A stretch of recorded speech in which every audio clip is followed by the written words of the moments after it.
You were just Oh, Wes unplugged it. Oh, it's Wes's fault. We have to apologize. I'm like doing the wave, everyone's gonna be under the desk.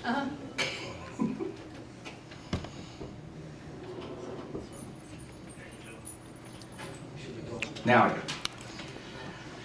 okay, I'm going to call this workshop meeting to order. Before we begin, there's something I wanted to share. As we begin this workshop today and we talk about the Renaissance Center, I want to first express that as chairman, I do understand the support and I agree with the importance and commitment to alternative education that this board has had for well over a decade.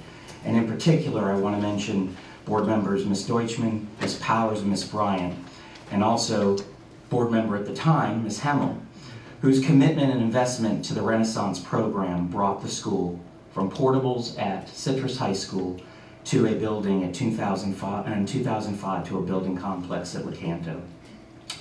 And I just want to make sure to clarify a couple of things, because I definitely have heard the misunderstandings. Renaissance is not closing. I think that's been a misunderstanding that I've heard. We are not deciding on a contract today, either during this workshop, where we can, of course, vote, and then later on during a board meeting. No staff members at Renaissance have been indicated are going to lose their jobs, but rather would be, if anything is done, would be transferred to another school. It's understandable that staff is nervous and worried for their students. But please understand, as board members, we are concerned to make the best decisions and make the best choices that we can for our students. And whatever the decision that the board makes, it's going to affect children. It's going to affect students one way or the other. So with that, I'm going to turn the workshop over to Ms. Hemmel and her staff, and you go right ahead, Ms. Hemmel. Ms. Hemmel, Ms. Brown was going to go first before Mr. Carter. She has a little presentation for the superintendent of the board. Oh, I'm sorry, Ms. Brown, I apologize for that. That's not on. I just want to thank the board for their support of Chris River Primary School when we had our visit by the First Lady. So I did ask her to sign some pictures for each of you, and I will leave those with Mrs. Bergeroni and she can pass them out to you. But I just wanted to do this in person and thank you. Oh, thank you, Ms. Brown. And that was an outstanding visit. The red carpet treatment you gave everyone, the students singing, it was just lovely. Thank you. And do you want to share what happened inside of the city Chris River Council? Oh, yes. Oh, I'd love to. We have our retiring guidance counselor. He's been at Chris River Primary School 39.5 years, and he is retiring June 4th. So we secretly arranged for the city of Chris River to do a proclamation of the Terry Cates Day for May 22nd. And we surprised him last night. It was a packed house, standing room only, and he was very touched. It was a special one. It was wonderful. And the sirens blared as we were there. And He's also a volunteer firefighter for the city of Crystal River, so just as Mayor Farley began to read, the alarm went off. It was planned, but he pulls out his phone to see, where do I need to go? That was nice too. It was nice. Thank you. Thank you for doing that. They got him there because they told him they were recognizing Chris River Primary as an eco-green school. And Terry, I was standing next to Ms. Brown, and Terry came up and he said, "I've been had." And he said, "Why do you think that?" And he said, "I've been had. There's a rat and it's a dead rat." He said, "I knew I was in trouble when I walked in and saw my mother-in-law, and I couldn't figure out why she would be here for the eco school." So, very, very well done. Okay, this morning we are going to, everybody knows what we're discussing this morning. It's about the Renaissance outsourcing and different things like that. And before we get started, and I'll turn it over to staff to go through it, we'll go through things on how did we get here today, because we've heard about 30-day decisions and those types of things, but how did we get here? We'll also go through the PowerPoint, and Nancy Haynes is here because one of the other issues has been about how we're going to service ESC kids if this decision was made. So she'll talk a little bit about what we do and what we would currently or continue to do. And I just want to address the outsourcing or privatization piece. We have talked to several groups in the past, from food service, custodial, and maintenance for outsourcing. We've met with them because their vendors have come to us and asked us to look at that. And when we compare that to what we do in-house, there was no savings of money. But we do feel like the staff, and I would think the board would ask us also, when vendors come to us, that we should at least meet with them and find out if there's a better way to do business.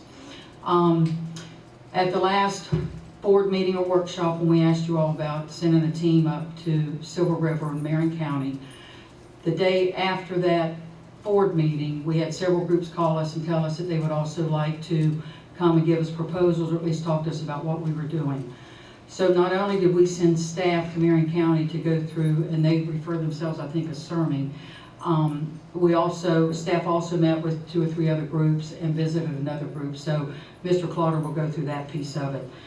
I wish I could tell you today that this isn't a money decision, but when we get into this, you all know that every decision we make, whether it's at our level or at the board level, every decision we make has money involved with it. That's always a piece of a decision, and it's always tied to money. And if you all will, Mr. Clark, will you get us to the first slide, please?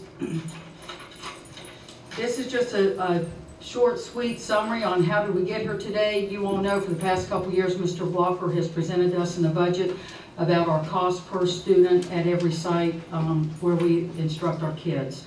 And last year was when we took our Renaissance budget, reduced it from 1.8 million to 1.4. That was a reduction in some of our staff and a few things around the facility. In December, you know, we worked with DOE to get our projections, and we all know that our student enrollment is down for next year. And then in February, that's when we all discussed with the board and from Mr. Blocker's financial group that, you know, we had a financial deficit and that we were trying to balance the budget, and you all know that that's something we're all charged to do. In April, as you go past through April, you can see the list of things that we did where we presented our forecast, and we asked you all if we would get a consensus, at least someone to go visit the group in Marion County. We had a conference call a couple days later with Micro School, and Mr. Clotter will explain that piece, but that's Joy Baldry's group out of Alachua County, so they met and also visited that group because she had heard we were thinking about doing business differently at the Renaissance. Ms. Balfour visited CERMI. A few days later, our district team went and visited CERMI, and then the Renaissance staff was also informed, and I did go out and meet with them a few days later to ask for any questions or concerns that we could address. G4S was also another group that contacted us to meet with us, so they came in and presented facts and figures to Mr. Clotter and the group. Ms. Powers and Dr. Knott visited CERMI, as you can see in May. Catapult was a group. So this is just a little summary of how we got here, because you know that every year we look at our cost per student, and it was just something that was triggered. I did make the initial phone call to Marion County, or I had Ms. Allegretta call up and ask them how they did their alternative setting, and that they have worked with CERMI for about 19, almost 20 years, so that was why we started with that group. So when you go through the PowerPoint with Mr. Clotter, you will see that there's a few more slides, but we want to show you specifics on our visit. So with that, I will turn it over to Mr. Clotter, and we'll get started. Good morning, members of the school board, Superintendent Mrs. Himmel, Assistant Superintendent Mr. Mullen, and Board Attorney Mr. Bradshaw. As Mrs. Himmel had mentioned to you, we had actually heard from other groups once the board meeting took place. So today, I'm just going to provide you with some overview of those conversations. One is Catapult Learning, the other is G4S, Micro School, and then of course CERMI, which is the Silver River Mentoring Institute. And I want to thank Mike and his team for being here today, and I'll do those at the fourth point there. The First one that we actually have on our presentation, and again, this is going to be Mr. Blocker is going to follow me and talk about the nuts and bolts in regards to the proposals in regards to the finances. So just, I'm not going to cover that part. I'm going to leave that part for Mr. Blocker. Mr. Mullen, Mr. Blocker, and I met with Dr. William Polite and Erman Harvey from Catapult Learning. And they had basically sat down with us to basically look at what is it that we're looking for in regards to the Renaissance Center, the services that are currently out there, and what their program would look like. Catapult Learning and its predecessor companies have been working with school districts for over 35 years to improve academic outcomes for struggling learners. They operate 37 re-engagement centers in 6 states. In their proposal, Catapult Academy will provide an alternative education program which includes an academic program aligned to the Florida Next Generation Sunshine State standards, instructional strategies that engage students and develop critical thinking skills with a focus on reading and writing throughout all coursework, a competency-based approach that includes remediation, credit recovery, and I'm going to be talking about that throughout this, is that some of the programs actually focus on the credit recovery. Accelerated learning opportunities and support services allowing target populations of students to compete credit and graduate prepared for post-secondary education, training, and work.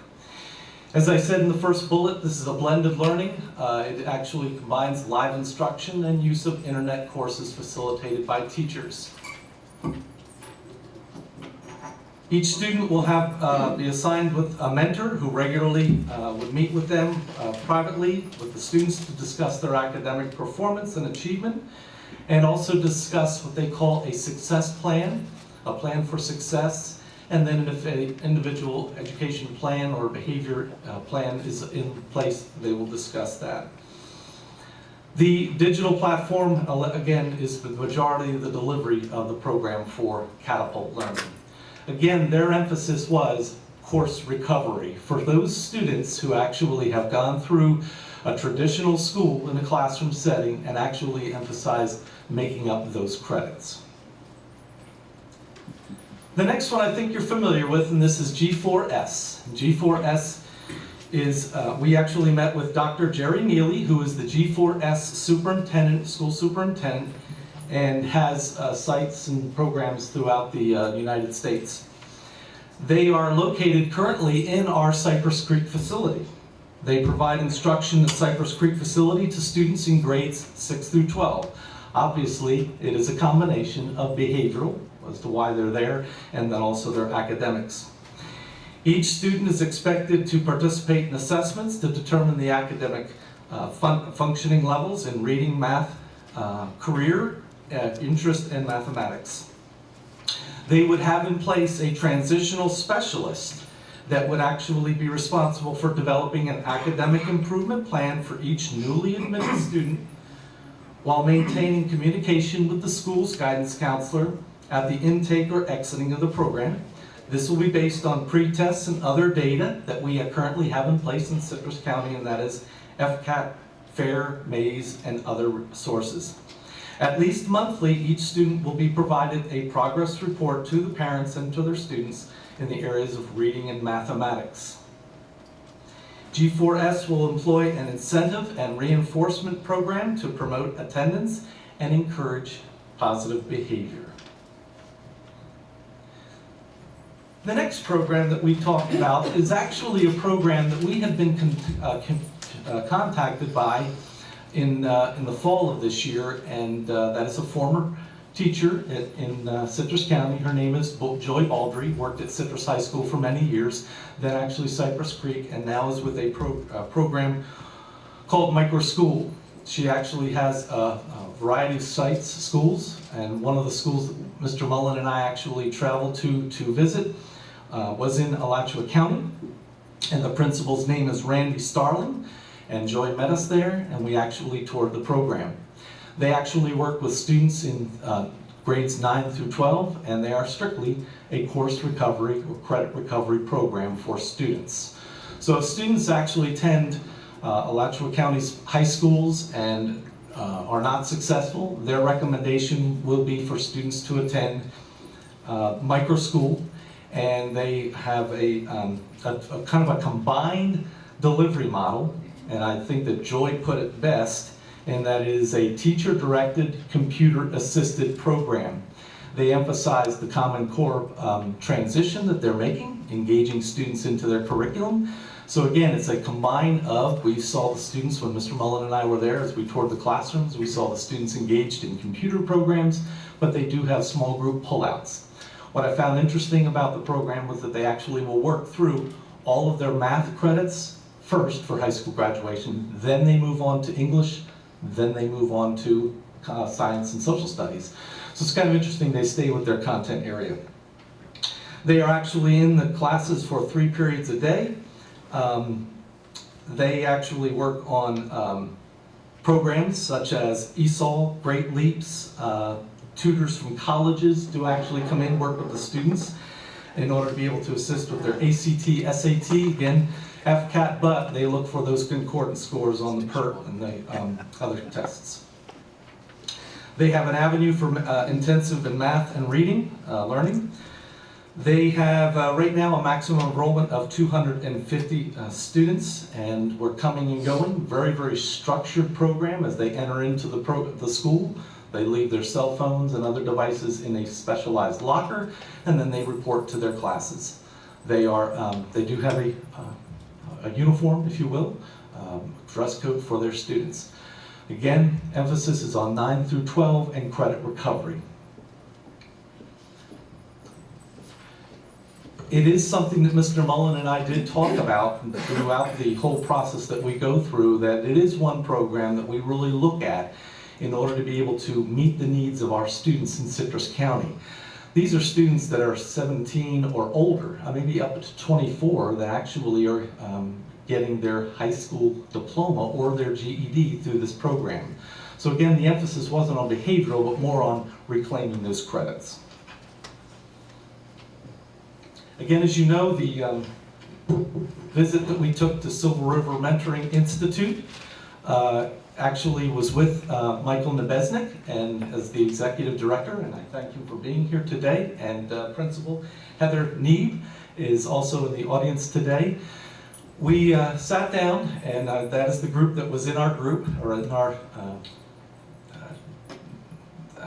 the representation from our district. Mr. Kennedy was on our trip, Mr. Mullen, myself, Mrs. Allegretta was there, Mrs. Haynes, who is also in the audience today, and Mr. Hopper attended the travel, and also Logan from the Citrus County Chronicle was on our visit. Again, our goal for the visit was to look at the curriculum in the classroom and observe instruction and their daily operations. The CERMI program in the curriculum does address the major core instructional courses, and that is science, mathematics, social studies, reading, and language arts. Basically, the conversation was a lot of Q&A. We asked a lot of questions of Mr. Nebesnik in our meeting, and basically it was the partnership that he has with Marion County Schools, which we found very seamless in the area that I actually was most particularly interested in, and that was the instructional part. The instructional materials that they have are actually in alignment with the Marion County Schools. The curriculum and software all align with Marion County. Currently, they're meeting class size requirements. They've had requests just recently in regards to increasing the number of students that were actually being sent out there.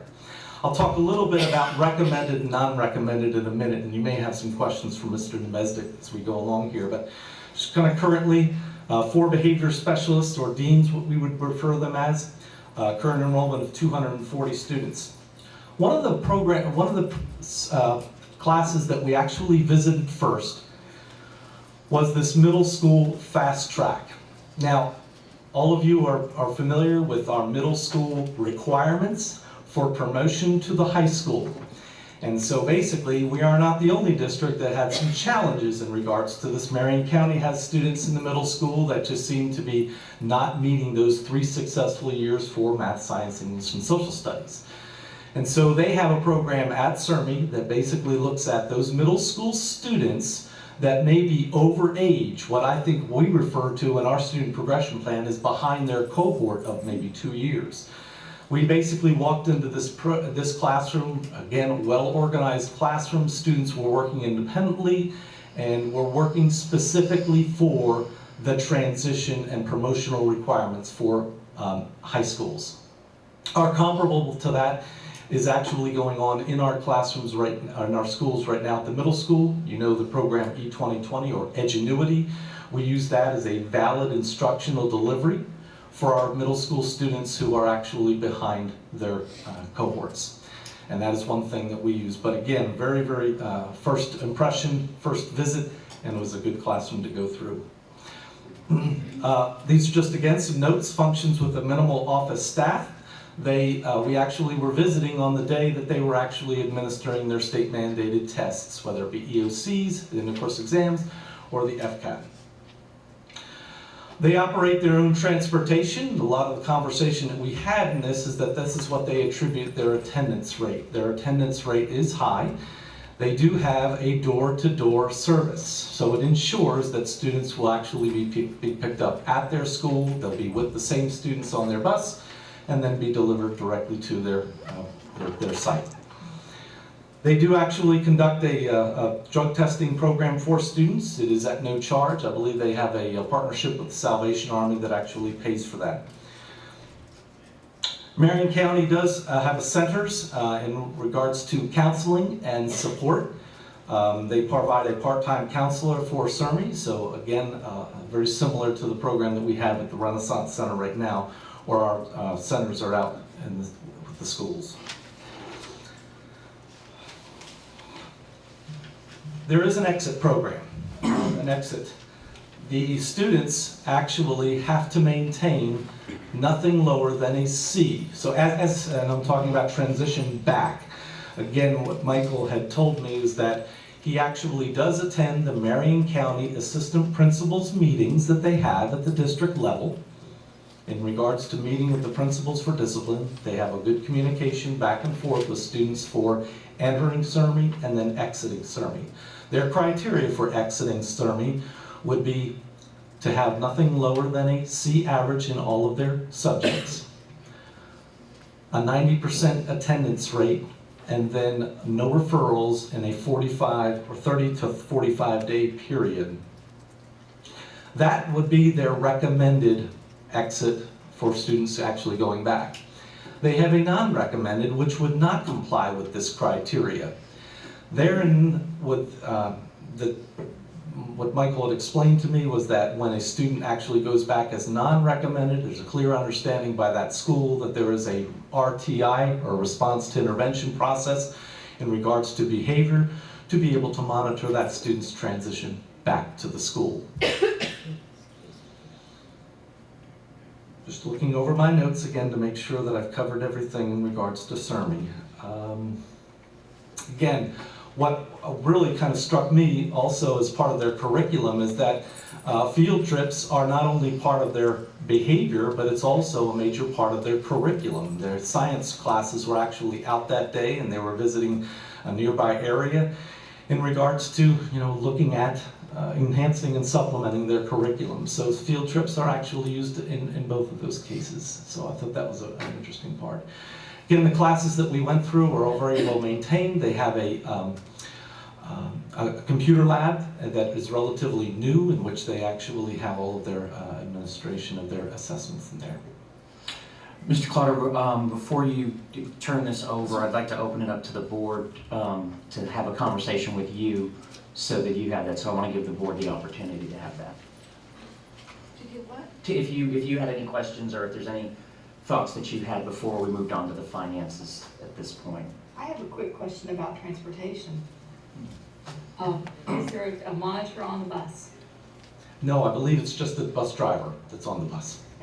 Who owns And that? again, I've really kind of said, if there's something that I have done and said and reflected in error, please, Michael and Mr. Nebesnik, please correct me then. I'm sorry. Who owns the bus? They actually lease the buses from Marion County Schools. All right? Who provides the maintenance for the buses? They would provide this in the financial analysis. We estimate about $25,000 they would provide to pay for the basic maintenance and the fuel for the buses. they drive the bus? They drive the bus, they hire the bus drivers, they pick the kids up door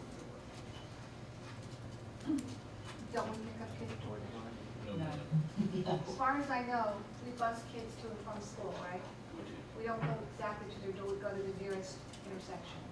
We go to the bus stop, and the way we transport Renaissance kids is they're on the same mainstream bus as high school, middle school, they're delivered to the school, Citrus High or IMS, whatever it may be. They then take another bus from that point to Renaissance. They're not delivered right to Renaissance. How they get there doesn't matter. It's the door-to-door issue that you're saying is attributable to increase in attendance. We pick up students like we pick up all students in Citrus County. We don't go necessarily to their door, although many people would prefer that. We've had that conversation over the years. We have some sort of policy that you have to go to the nearest intersection. That's our policy. It isn't about attendance. And we have 90% attendance in our schools with our students who get picked up at the nearest intersection. Correct? So having a bus pull up directly in front of your door or down the end of the street is a very minor thing when you're trying to portray it like we don't even pick kids up at all. Basically, they have to get to the Renaissance themselves, and that's not true. So let's be clear about what the comparisons we're making. Sure. We're following our policy in how we pick up students. One of the things that we actually talked with one of the vendors that we actually talked about is that connection, that those students are actually staying on the bus at their own school when they are actually delivered to, let's just say, Citrus High School, and those Renaissance students stay on that bus. They're then going out and they're actually, this would actually identify those students totally separate to the days that we used to, where those students don't directly go directly to the school. But again, and I have a lot of questions, we haven't really had a lot of information yet, but to me, if we're gonna solve the problem, we need to understand what the problem is and what the cause of the problem is first. So to say that door-to-door pickup is an attendance issue, solves the attendance issue, I'm not sure I'm ready to go there. We haven't analyzed why our attendance is low at Renaissance. Have we asked the students? Have we asked the parents? Why are your kids not coming to school? Is it because they have to walk the block down the street and then they have to sit on the bus while the other kids get off and they have to go to Renaissance? Is that a reason? Do we even know that? I mean, I don't think we can make these assumptions that this is a solution when we don't even know what the cause of the problem is. I think our presentation is that this is what they did as a solution for their attendance. We're not necessarily saying that will work or won't work, but if you look at the attendance data, our attendance spiked 2 years ago when we stopped delivering straight to Renaissance. So I don't know, the data would certainly reflect that, The feedback that I've gotten from administrators that deal with bus issues, and I've also talked with some bus drivers with the service that they offer door to door. The benefit to that is that you're not mixing populations and you reduce the opportunities for more discipline issues. So I do see it as a bonus. I'm anxious to see how the cost comes to fruition when we get into the next slide. But I do see that as a bonus, keeping the Renaissance population of students off of the bus with those transfers. So it all comes down to, back to the money, why we're here, so, thank you. Board member? I'm sorry, go ahead, Ms. Powers. If there's fewer students and you have a bus coming right in front of your door, there's an expectation in the student's mind that says, I can't get lost in the crowd today, I can't skip. I'm gonna be there, someone's gonna notice if I don't get on that bus. So maybe that's the thought behind it. Anything else, board members, before we move from Mr. Clotter on? Just to clarify, when you measure success, because I know that's where we are right now, the tool that you use to measure success, you've got a pre-test. What is the tool that you use? I know that we use Maze and other things as far as grade leveling, but I'd be glad to address that. Good morning, everybody. I'm Mr. Besnick. Mr. Besnick, would you, if you're going to go ahead, if you step up to the microphone, that's so fine. that the other ones, thank you. And Heather Neeb, I've quickly learned that Heather Neeb is the guidance counselor, the scheduler, the academic officer, leader, instructional leader for that school, and she was actually in the process of administering the assessments on that day as well, so I just want to... Yeah, she wears a lot of hats, that's for sure. One of the things that we measure success by, obviously, is the amount of kids that come to our program, and then when they go back to regular school, they do not come back to us. In other words, they go back to regular school as a student in good standing and proceed forward with their graduation requirements and go ahead and be successful in high school. One of the things that we do to do that is we use the TABE test, which is a basic assessment test. We give them that test when they first step on our campus, and then we give them that test when they leave. And we monitor, because a lot of times in the alternative world, we found that even though we get an 8th grader that didn't pass the 7th grade FCAT, we may not get them to pass the 8th grade FCAT, but if we can show a gain while they're there, if it's on a TABE assessment, if they raise their reading level a grade and a half or 2 grades, still may not be able to pass the FCAT, but they're still making progress. And it's a We're good being tool, able to do I've that. used that. And that's the And tool that we GED use. uses that tool as well. That's So correct. it's a good, solid, tried and true test. Tried and true, that's correct. And so those are two of the ways that we measure success. And just to reiterate on your question about the bus, and I don't want to take up much of your time, we do install video cameras on the bus, much like I think Marion County schools have them. I don't know about Citrus County, but we just put a brand new systems in our bus that have 4 cameras on the buses. So they're the state of the art from St. Louis, and they've helped us tremendously as far as seeing a kid walk around. They've helped us tremendously with our staff because one of the cameras is dedicated to our bus driver. So we know exactly what that person's doing, as well as GPS and other things that allow us to formulate routes. And I appreciate the fact that your recommended criteria for exit is a C average, 90% attendance, and looking at the TABE pre-test, post-test, what measurement of success do you define? Well, it depends on the student. We average about 2 grade level increases in reading. The ESE kids, with the console ESE kids, it's a little bit lower than that. It just kind of, we try to treat every student as an individual because they really are. And sometimes getting a 1 grade level increase out of a student is as much as we could expect in a short period of time. Sometimes getting them in there on a regular basis and getting them to practice some things, we may get a 3 grade level increase if the kids haven't been attending school regularly. So And that's been the concern that I've heard, is the transition back into the classroom when those kids are academically stifled during their time period. I also, you had mentioned that good standing refers to what? You want students to go back to the mainstream in good standing. well, Can you define that good standing? makes them eligible for the to participate in extracurricular activities at school, and we believe that a lot of times students get lost in regular high schools because they're not part of a group or part of a clique that we'd like for them to be. And the research will show you that students that are poor performers in high school usually feel like outcasts and not part of a mainstream group. And so when they're students in good standing, they feel like they're more in tune with what's happening in the school. And a lot of times a club or a sports team or something like that will motivate them to stay eligible and stay good in their grades and good in their classroom work. Yes, ma'am. In Marion County, what's the behaviors that gets a child to your program? A lot of drug infractions, either coming to school under the influence or possessing. There's other ones as far as some violent tendencies, as far as fighting, or this year it seems like there's been fights and people have tried to break them up, and then a staff member, somebody's been hit, and that's kind of an automatic thing that happens with Marion County, but mostly drug offenses has been the main culprit. In Marion County, they treat alcohol and substances differently. If you're under the influence of something in Marion County, you're automatically alternatively placed. If you're under the influence of alcohol, you're 10 days suspended and back in regular school. Is there another alternative program in Marion County? Yeah, there's one that handles all the ESC students. It's called Kingsbury. And What about students that are, you said most of the students that are at your school are for drug and alcohol offense. We send students to Renaissance for behavioral offenses, for repeated referrals, for not necessarily fights, but for disruption, for being non-compliant with school rules and a lot of behavior issues. So are you saying you don't receive those kinds of No, students? we get those students. It's just, I was answering, I thought the question with what the most type of students we had. We get, right now we're enrolled about 280.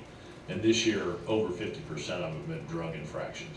The rest of the population has been like you spoke of, the behavior issues and the violence issues in schools and things like that. But what about the middle school fast track and the tech school? Those are programs you also offer at your school that are included in those 280 students? Correct. The fast track has about 50 kids, and they are there for credit recovery only. So they're not behavior? They're not behavior, So how many- although we find that some of them do have some behavior issues, and that's why they fell behind. Sure.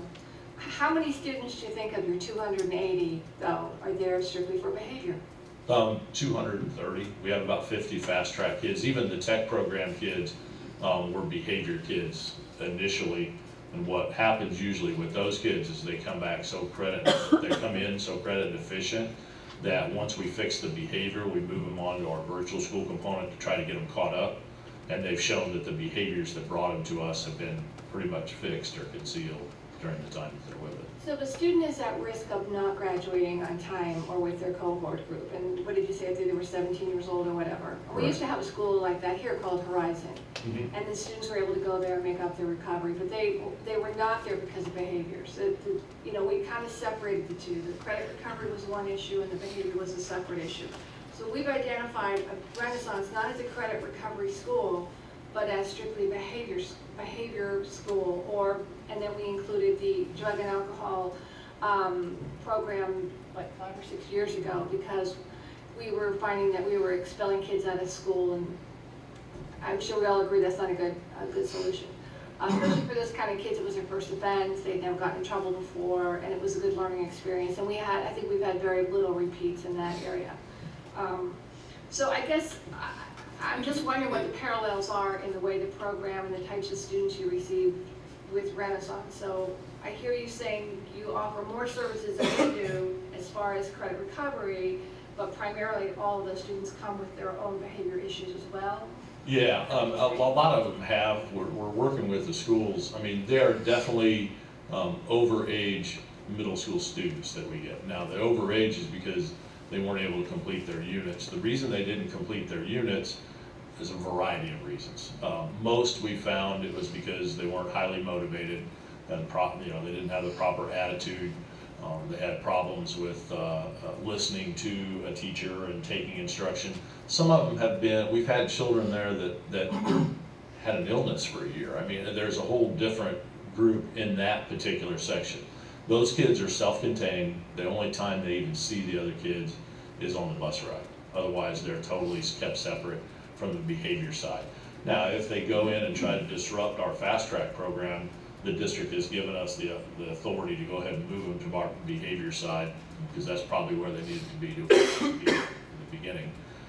So we have some give and take there with that program, but all the rest of our kids are there for behaviors, whether that behavior was a drug offense, whether it was multiple referrals at the schools, whatever it was, that all of our kids have some sort of behavior. And the thing about what we found over the years with the drug offenses is usually when we get them in and do our case management work, there's some outlying areas of concern for those kids. And what we do is try to figure out the cause and effect of how they're using those things and what they're doing, and try to help them with that. So you blend in all the kids together except for the fast track kids? The fast track kids are kept separately, and the middle school and high school are in different groups during the day too. Okay. They're not blended. They're not separated like. Right, like we are, right. Correct. So I see according to your website, your student-teacher ratio for the behavior students is 1 to 15. Approximately. And the fast track is 1 to 25. And the high school tech school is 1 to 20. So can I assume that the 1 to 15 ratio is your standard class size for the majority of your students? It's unfortunately in Marion County, right now we're contracted for 250 and we have 280. So we brought some other people on as far as behavior specialists and utilize some aides. So we probably have a little bit higher right now, but what we try to do is keep within the class size amendments. So the million-dollar question is this: how do you maintain behavior with a normal size class, or even a little higher, without disruptions? And that was what the impressions were for the people who took the tour, that the kids were all well behaved, they weren't getting up and walking out, and it was like a regular school. How do you accomplish that? Well, we have kind of a three-pronged approach, and I don't want to take up the whole time, but We're good with that. That's what we want. We want a dialogue to be able to better understand this. we have kind of a three-pronged approach. And the first approach, the first and probably most important thing is we have to get the student there. So we work very hard on attendance, and we work on working with the parents to get them up and catch our bus. We get that bus as close to their doorstep as possible. Getting them there is the most important part of our business. I tell our drivers every day that we don't go without them doing their job. Now, So it's very important. let me just interrupt you on that. I think I've also read that some of your students have up to a 2-hour bus ride. Yes, they do. And you consider that a consequence of their behavior, so they gotta get over it. Well, Okay.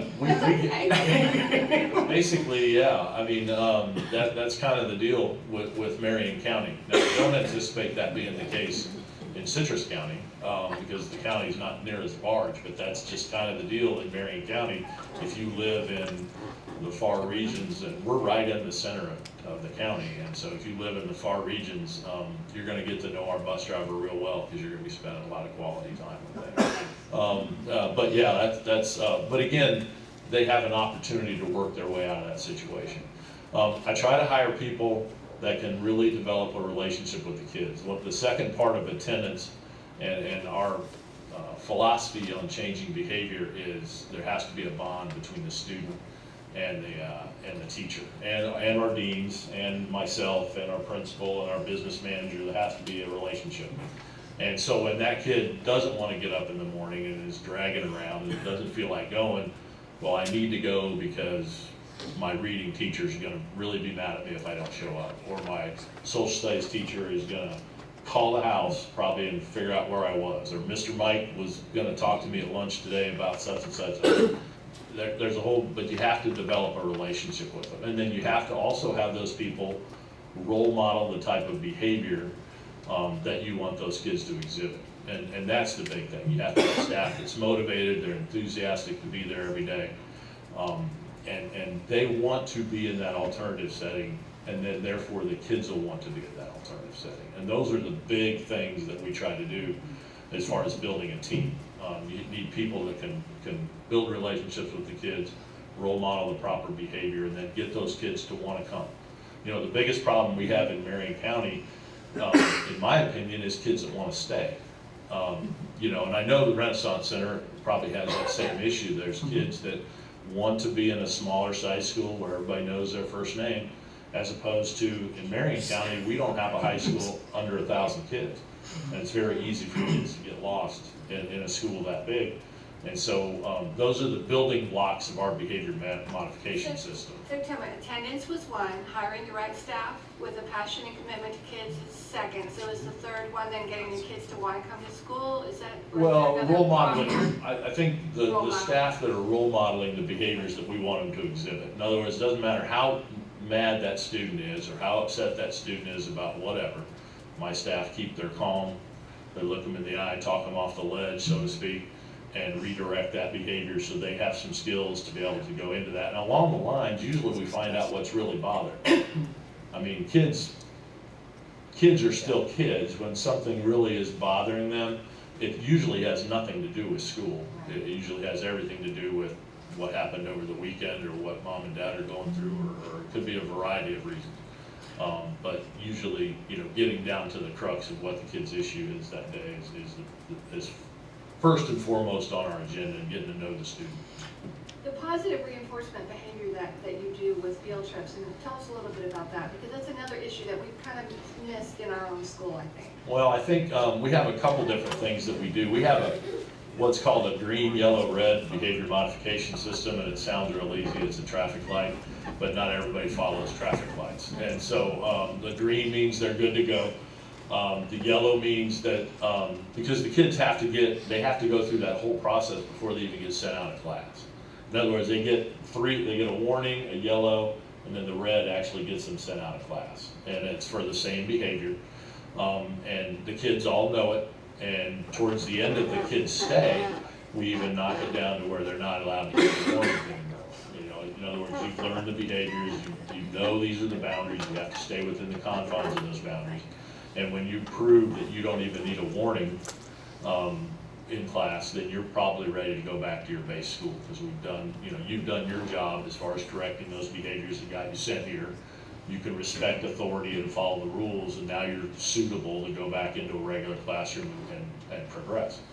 And so we have to have people, obviously, that stay very consistent with that. You have to have a tight-knit team that has the same boundaries on both sides, and then you have to keep the kids inside the boundaries. The research, we base this model behind the resiliency theory, which is a Glasser type theory with some reality therapy, and the research will tell you that all kids want boundaries, and they want to be told what they need to do and when they need to do it. Really, the research also says that when adults keep kids within those boundaries, those kids actually think more of those adults and think the caring level of those adults goes up, because they do care enough to keep them within those boundaries. And so it's research-based with a friend of mine, Dr. Mann, and myself, and our staff members put together this program. It seems to be pretty effective. And Ms. Deutschman was asking too, though, about some of the positive behavioral reinforcement products and how that For goes every into negative, it's a reward-based system. Glasser talks about every action gets a reward, and a reward can be positive or negative. The reward for poor behavior might be that they have to clean the toilets. The reward for good behavior means that they get so many dollars of CERMI money and then you have to go buy a Gatorade out of the store at lunchtime. I mean, there's different things that we do. The science trip is really a main part of our curriculum.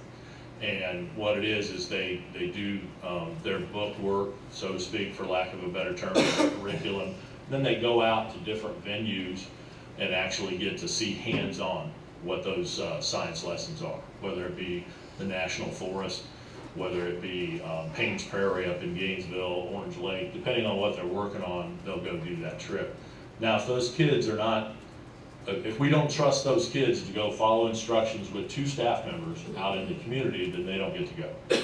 And when they don't get to go, they get replaced into another class or put into a computer class where they get to work on their lesson, obviously. But that's a big deal for our kids to want to get to go on that trip and earn their way onto that trip. And we use that as a real positive for our kids to want to be able to do that. And there's not usually a day, except for some of our standardized testing, when kids aren't going somewhere. And that also teaches them how to work into the community. And it also teaches how to work with other people while they're out there. And they have 2 people go with them on those days. And they do their lunch away from campus. So your bus drivers stay with you all day then, or you No. have some? I have bus drivers that work in the morning and they get to do whatever they do and then come back at night. I have a behavior specialist that actually has a bus certification that goes with my science trip. We got to ask about that. How do we get to drive the bus? I just have one more question. I don't want to monopolize this whole meeting, but if I get these out of the way, maybe I'll shut up. You're fine. Tell me about when you have problems with a student and it requires you to request either an expulsion or a suspension. How often does that happen, and what's your process for that?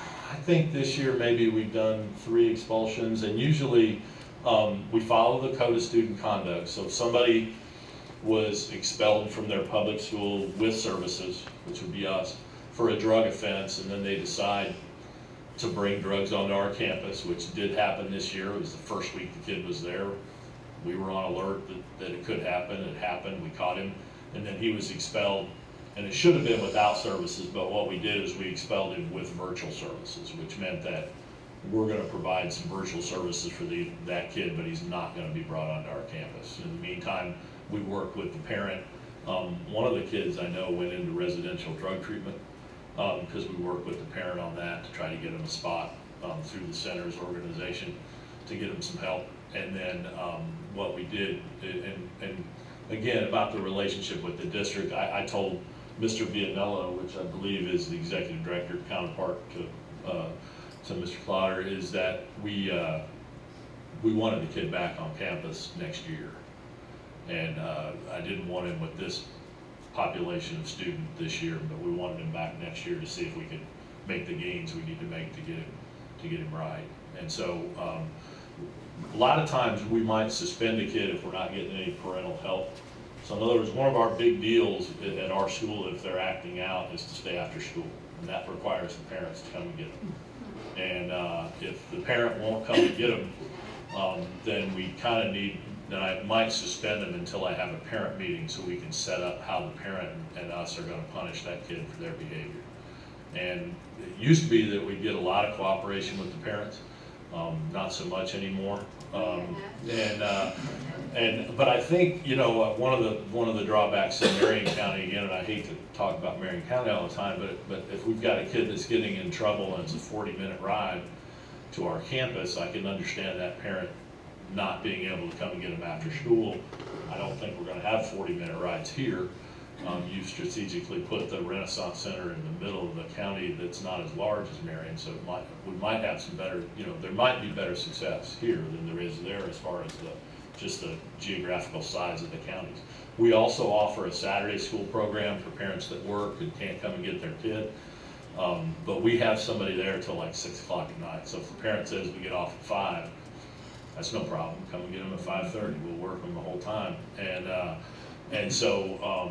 that's a person that kind of monitors our bus drivers when they come back in and things like that. So we try to work the staff schedule so it's as convenient for the parents as possible. But we also have Saturday school that we run for the whole district twice a month in lieu of suspension.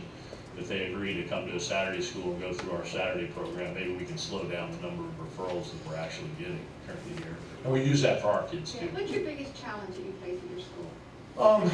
You know, it's probably the biggest challenge is a few years ago, the school board decided that we were getting too full too fast, and so we're not making those. We didn't used to have a recommended, not recommended when they went back to school. It was just either you recommended or you stayed. And so that really helped because the kids knew they weren't going to go back until they met our criteria. We ran into space problems and numbers problems, and so the biggest, it's a little harder now because the word's gotten out that, well, you know, if I don't really go or if I don't really do good, I'm going to time out of your program. And even though they go back with a non-recommended and they only got one chance, they're still going to get to go back. And that's, you know, that's the biggest challenge, and I haven't been able to convince the powers that be over there to you know, let us go back to the old way. But I understand their concern, and I have concerns too, because we're supposed to have 250 and we're about 280 today. And so we're trying to make space. Yeah, go right ahead. The training of the staff, because you talked about unity and working together, and that doesn't happen automatically. So how are those people on the staff trained to do what they do? Well, we have a training program, and it talks about our system, which is our model, which is the resiliency theory, and how we want them to be role models, and we want them to bond with the students. And they spend the whole time in their homeroom talking about their life plan and what they want to do with their life. And so that homeroom period is spent, those teachers are responsible for those kids and what they're doing every day. They're responsible for bringing school supplies, being in uniform, all those things. So we make the teachers really responsible for that homeroom group that they have. And so there's a heavy dose of training in that and our behavior modification system, making sure we're consistent. And then we also utilize the district training as far as PBS goes. We're a PBS school. We have a school-wide, we have a school-wide type of expectation system that we have. It was the signs around our campus that said, "Be smart." Our PBS is smart, where it talks about safety and it talks about coming to school prepared and the different things that we have. And so we spend a lot of time as a group. You know, it's pretty easy when you only have 10 teachers and 3 deans to have a pretty productive meeting in about 20 minutes. So we have a real advantage as far as being a small school. I was with my people this morning talking about the things that we went over in the board meeting last night because we had our own board meeting. So it's real easy to communicate when you don't have big numbers. And say on interventions, you would go to the county where they would have programs on how to do interventions in a crisis situation. So Yeah, well, non-violent type of interventions. yeah, we do a lot of that ourselves. We have a check-in, check-out system that we learned about through the county, and we've modified it to fit our school. We've utilized everybody that comes to our school is on a tier 3. And that's why and I don't know if you're familiar with that or not, but during the RTI process for behavior, we start everybody off on a tier 3. Now what we find is that we'll set up specific goals for specific kids that are not functioning based on our school rules. So they'll be set up on a check-in, check-out where they have very specific things they have to do. Maybe they have to bring a pencil every morning. It may be that simple. It may be that they can't say a word to anybody that's not positive. And so we go to the more specific level for some of the kids that are struggling within our very basic PBS model.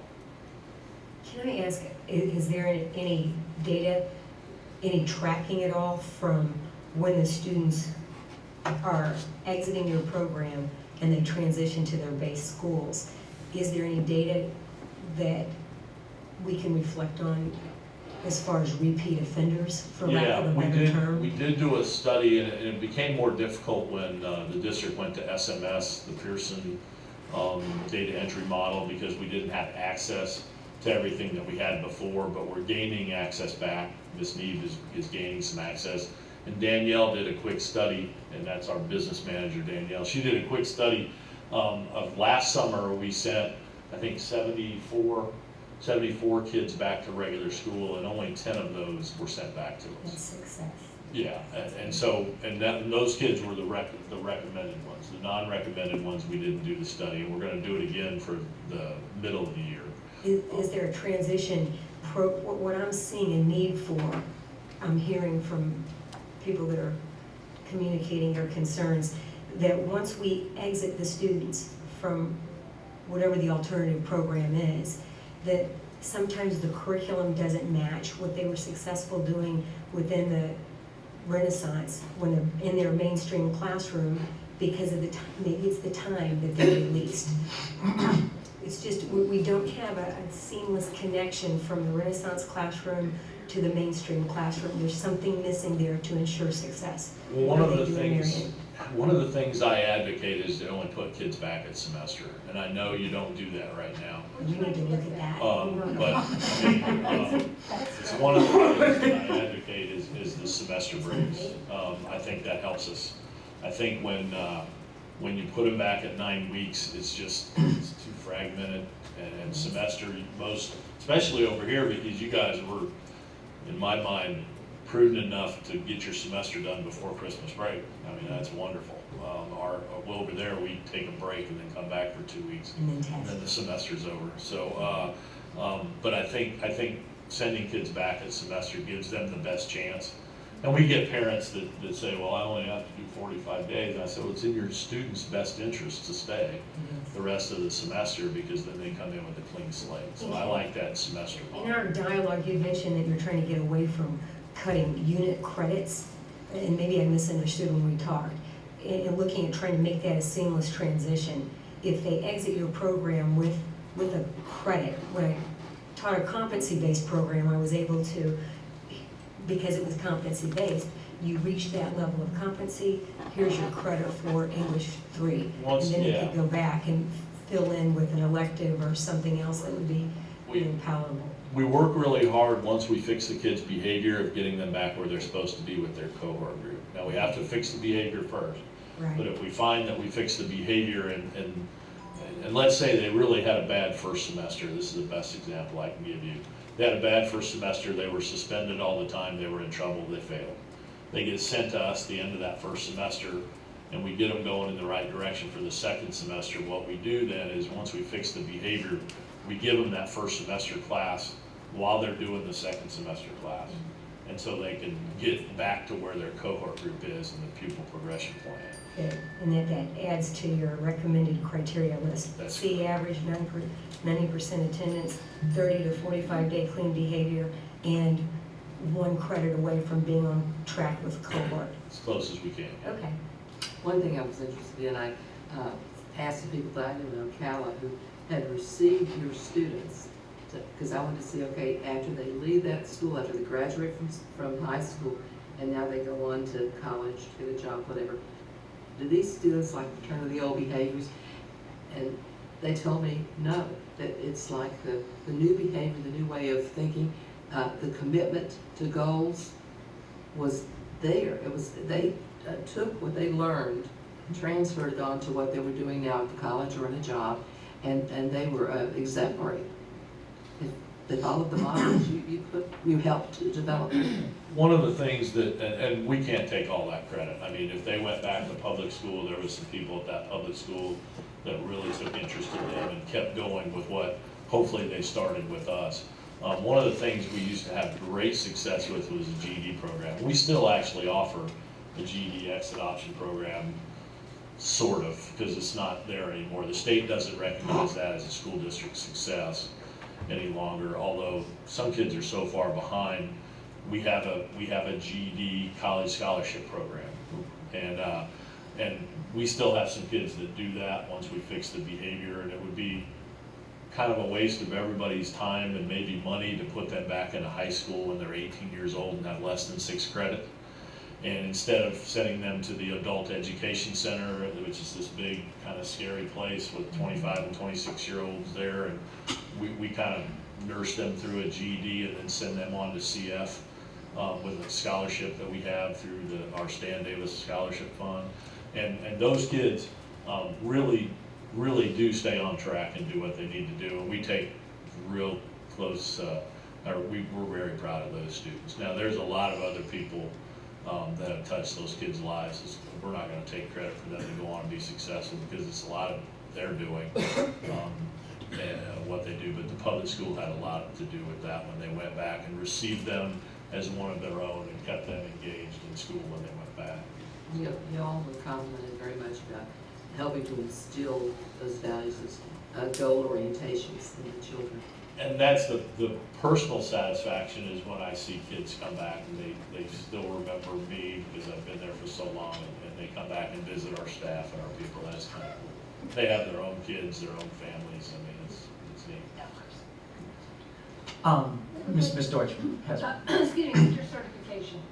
Tell us about how your teachers are certified and how you may be exempt from some of the mandates that public schools have. Well, I mean, we're not really exempt from anything. What we do in Marion County is we try to get everybody highly qualified in their subject area. Much like big school systems, that isn't always a possibility every year. So during the time that if we have to fill a position with a non-highly qualified teacher, we'll send out all the required documents. We'll let everybody know who's not highly qualified and who is, and then we'll put our people that we hire on a track to try to get that highly qualified certification. The district works great with us. Ms. Thompson over in personnel will sit down and meet with our staff individually and tell them exactly what they need to do to become highly qualified. Our board comes up with tuition assistance to try to get those people to classes or whatever credential they need. Of course, they owe us a lot of time after that, but we'll do that in order to make that happen and try to retain the people that we have. Because we've got 8 people, I think, that have been there 10 years and longer now on our staff. The number of teachers you're proposing, you certainly couldn't have everybody who's certified 6 through 12. And we have half middle school, half high school kids, and a lot of our teachers are only certified as middle school teachers or high school, and so they would be out of field. Well, most of the credentialing now for those subject areas is 6 through 12. The state actually helped us out. If you're a social sciences teacher, your certification is probably going to read 6 through 12. There is a 9 through 12 and a 6 through 9, but we try to get our teachers 6 through 12. I know that's one of the questions I had about why do we have so many teachers currently on staff at the Renaissance, and the answer to me was because of the certification requirements and the mandates that we have to follow, and that somehow we don't have to follow the same mandates, and I don't know how that is. We attempt to follow every year, but I'm not even sure Marion County has everybody highly qualified at this point. Well, we don't I think there's a difference, so, and I'm guessing, being highly qualified and out of field. Correct. Okay, because that's what we do at our Renaissance, is we make sure our teachers are in field. And Correct. I think that they've seen on your website that a lot of your teachers are out of field. Yeah. They may be highly qualified, but they may be out of field. Correct. We do have, I mean, it's very difficult in Marion County for every regular school to get a certified math teacher, it seems right now, or a reading coach, and we have those same issues. But we're fortunate enough to have a math teacher right now, and we have a reading teacher that's working towards the final class to get that done. So, I mean, you know, we do the best we can with the candidates, but Again, our focus is on finding the right people to change these kids' behavior and their life, and then secondarily, making sure that they get the credentials they need to put us in compliance with what the state mandates for us. Well, the state will only allow teachers to be out of field for how many years, 2? One. That's correct, and if I bring somebody on and they have a year to get that done, if they don't, then they don't stay.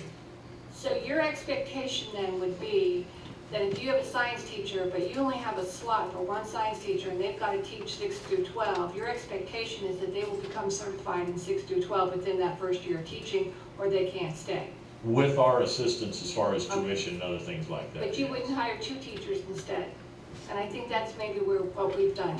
No, I wouldn't hire 2, I'd hire 1. And I think also, what we do then is we open up that position again in the next summer to try to get somebody that is highly qualified, and that district will frown on me hiring that same guy back if he didn't do, or that same lady back, if she didn't do what they were supposed to do. But must you follow the state mandates a public school has? I don't know what your status is as a private entity, whether you're like a charter school or voucher school, or whether you're just simply providing services under our rules and laws and you have to comply with what we comply with. I don't know how this works. Well, it kind of depends on how the contract reads. And I believe Mr. Blocker and Mr. Mullen have a copy of the contract that we have in Marion County. Now, with the understanding, of course, that we try our best to meet all those requirements, but sometimes we just don't get the applicants to do that. But outside of the contract agreement, I think the point is state obligations. Your organization, the benefit of being privatized is the fact that you don't have to worry about complying to blank state statute. That's right. DOE is not gonna come probably knocking at our door saying, why don't you have more of these, why don't you have more of this or more of that? It's gonna be, we're working for Marion County, and hopefully we'll be working for you, and we're gonna try to do what you want us to do when it comes to certain things, and we'll tell you whether that's possible or not as we attempt to do it.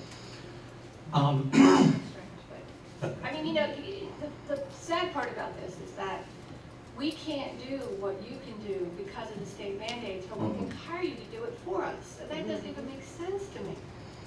It really, I mean, it's like, how stupid is the system that, it prevents us from being able to provide the same kind of model that you have. Right. Flexibility. Yeah. It's funny, when you were talking to me, I was thinking, I've had some of the comments you made in the past. You made a comment about, well, we did this. And I thought, well, we did that at Renaissance, then we had to stop doing it because the state said we can't do that anymore. And then you said, well, we did this and it works very well. And I'm thinking, yeah, we did that too, but then we had to stop doing it. And so you're very right. There's so many things that you are talking about. We have tried, but we have interference going, so. Ms. Hennell, I think you had a comment, then I had a don't know if this question. will come up or not, but I know we were asked by a board member about the SRO, and I just wanted every board member to know that I did speak to Sheriff Dalsey, and that he would like the contract to remain the same, so we will supply the SRO with the Renaissance. That means at our cost. Yes. So you can add the cost to the close contract. It's, Or the That cost. cost is not, that 1.4 million is not even over the outside. It's not the other, whatever that OTSC, whatever. No, that's like your utilities, your supplies, your substitutes. And let's go over that in a second too, just because I had a couple of just questions here. The GPA issue, and I'm struggling with this one, and it's not one that I'm saying has to be hammered out today, but I just felt like I needed to publicly express this. Renaissance went through a period of time recently where we also had a similar exiting, where you had to have a average GPA in order to level out of our system. And I've had concerns with that because I'm a former ESE student, and for me, getting a C was like getting an A. So if I got C's, I was really happy. So behavior at some point couldn't be corrected or improved to go back to the homeschool where maybe there is better academic options for that student than keeping them at Renaissance purely because they haven't met the grade, the GPA requirement for exiting. I think you've been modifying that because we had that conversation when I saw that, because that was my red flag. How are you looking at that, and where does that play into things? Well, I think we made the modifications in Marion County because of the overcrowding. We can probably make the same modification depending on how we all decide is going to be the best way to handle it. I think if they're not able to make Cs in a classroom setting that has less than 20, with a caring staff that's going to hold their hand and get their parents involved with doing homework and things like that, then we may need to be looking at whether or not they're appropriate for a general ed type setting anyway. We do, in Marion County, we find that a lot of the kids that can't function on a C level, if the behavior's fixed, it has to do with maybe they need to be evaluated for an ESE type situation. And the minute they're found out to be ESE, if they came to us as not, they're sent back to their base school in that setting, in Marion County. And I'd like to continue that here, because if they've been, for lack of a better term, misdiagnosed their whole academic career, and they really needed to have the support of an ESE teachers and train and those type of things to be successful in school, then, you know, who knows what came first? Did they falter at school? And it's that chicken and egg that we struggle with. And I believe one of the ways we've addressed that, and I know, I'm sure Ms. Haynes and others will, as we get more in the conversation, can talk about our strategies for that. But I guess I think I would be open to, if we were having more dialogue on it, that there's some type of balance that could be struck. The other thing was the code of conduct training. You mentioned that when we visited up there. That was, you know, we have at the beginning of each year, we send out our attorney, Mr. Bradshaw, out to kind of do a mini training. But you really kind of talked about that. It was kind of a little bit of an integrated part of that period of time when they were at the school. Can you maybe share that with the board? Well, the last 2 years, I've actually served on the Code of Conduct Committee for the school, for Marion County Schools, as the kind of alternative school rep, for lack of a better term, to find out what changes they were making to the code. Because I know that a lot of the Code of Conduct comes down from Tallahassee, and some of it's out of your hands, so to speak, as far as how you do things in the public school system. I want to be involved in those discussions, because we follow the code. If you expel a kid due to the code, and they come to our program and they do kind of the same thing, we'll want to follow the code the way that it's set up here in this county. So we have kind of our own expectations and PBS model, but they're all more strict than the Code of Student Conduct usually, as opposed to less. But we'll want to follow along with that code. I think you mentioned that you do some type of classroom. That's Saturday morning. Okay. Thing when they come to us for the character development, the substance abuse, and the work detail, and the ropes course. We spend time in that character development going over the district's Code of Student Conduct for those kids, in hopes that we're deterring them from coming to our school. Because the Saturday school program that we have for the district is non-serving kids. They may be at public high school, they may be at public middle school, or whatever. So we spend time going over that code to make sure they understand exactly what it says and understand the expectations at their base school. You mentioned something that I was going to ask you about next too, and that's the rope course. It's certainly the first thing you see when you get to your campus. Having experience as a youth leader with ropes courses, they're a tremendous opportunity for learning, for team building, for strategizing and understanding. How does that play? I mean, where does that play into it? And if you were to come to Citrus County, would that be something that you would be incorporating? Well, it certainly could end up being a field trip from Citrus County to Marion County to utilize that ropes course over there. I would be really surprised if there's not a ropes course somewhere in Citrus County that we can right away go talk to and see what the access and availability would be for that. Because we found the ropes course to be very successful with the middle school group, because they have the biggest trouble getting along with their peers, and a lot of the low ropes elements that we use is all about team building, all about making group decisions and being nice to one another. Yeah. So yeah, I would see that as being a kind of a staple of some of the behavior modification. They can't do a ropes course unless they really follow the intricate instructions of that staff member. And everybody knows middle school kids have a hard time listening to anybody, let alone the teachers. So they have to be able to follow those instructions very well to be able to go to the road school.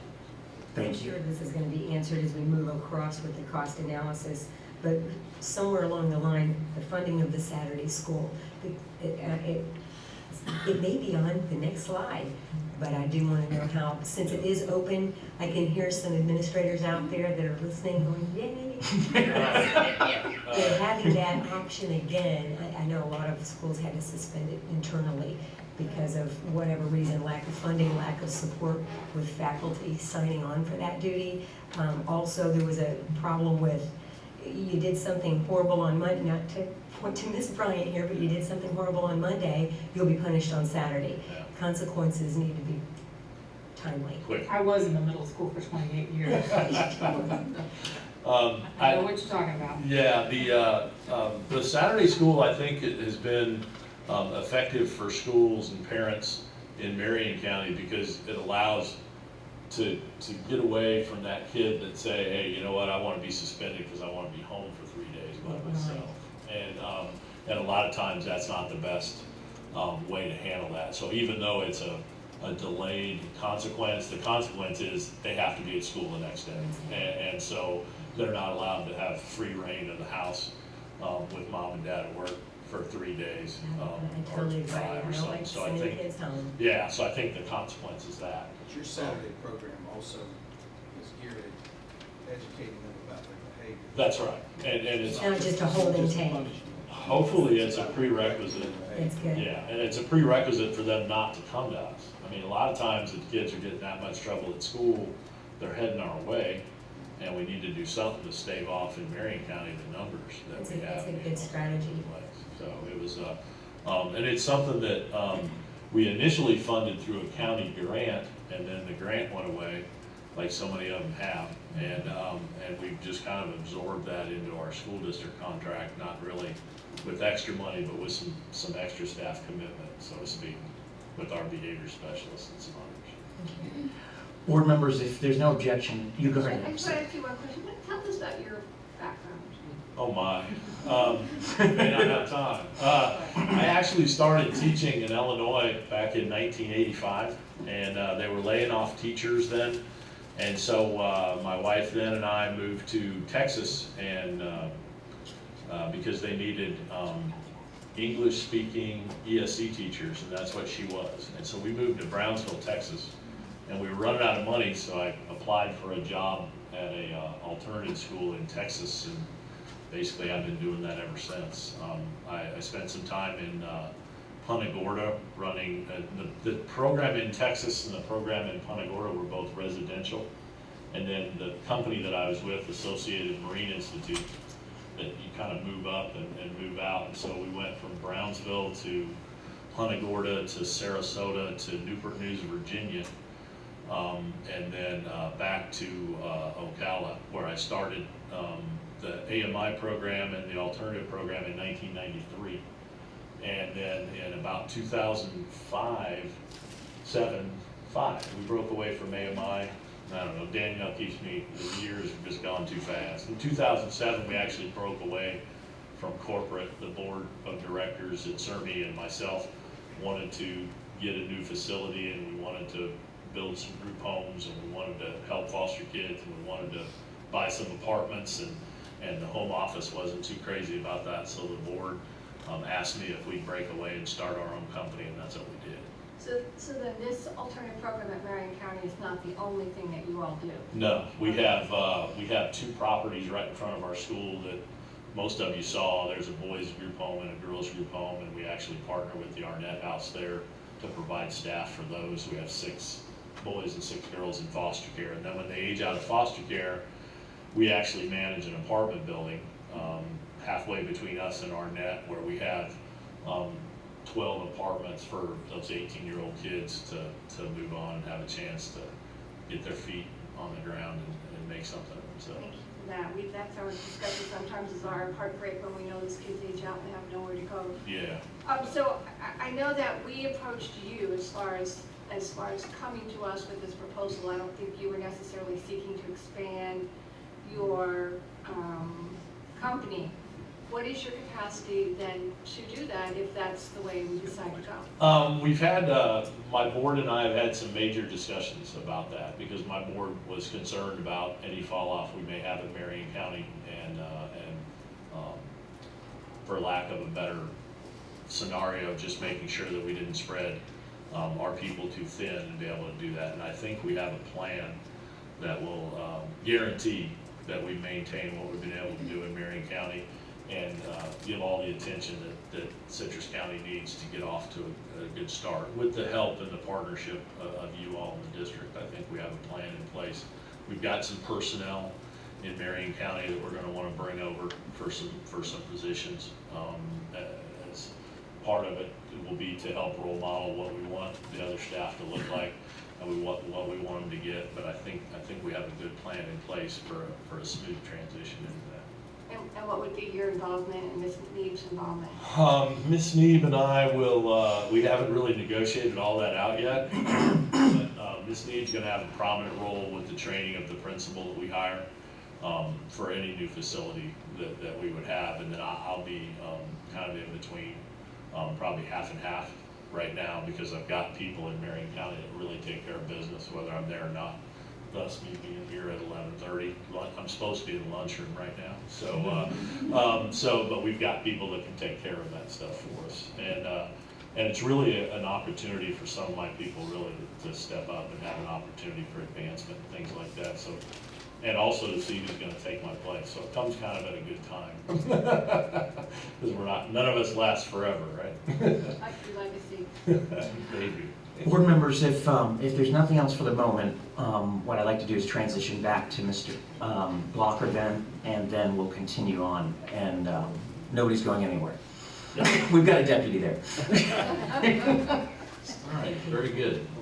A lot of good information. Did you say it's like the lunchroom? I said I hope the lunchroom's okay. Okay. When we started looking at this, we looked at several programs, as Mr. Carter alluded to earlier, and then we started looking at proposed cost of what that expense would be for the school district to pay for those services. And we started looking at just basing on 130 students. Right now, I think today we got about 113, 116, I think there. Our last FTE count, the fourth count, was about 98. So we're looking at 130. I don't believe we'll have any issues with enrolling 130 students there. Of course, our current cost right now is about 1.4 million, down from 1.8 over a year ago. We've done some cost reductions. And if you look at the funding formula through the FEFP funding formula, much like you do at charter school, the daily rate would be about $33.34. Currently, through our budget, our daily rate's about $59.83 based on those 130 kids. All right, tell us again what that means. If you look at like the charter school funding formula through DOE, they have a funding worksheet. You plug in your students, and it just runs through the calculations of how much you receive in funding. So for 130 students,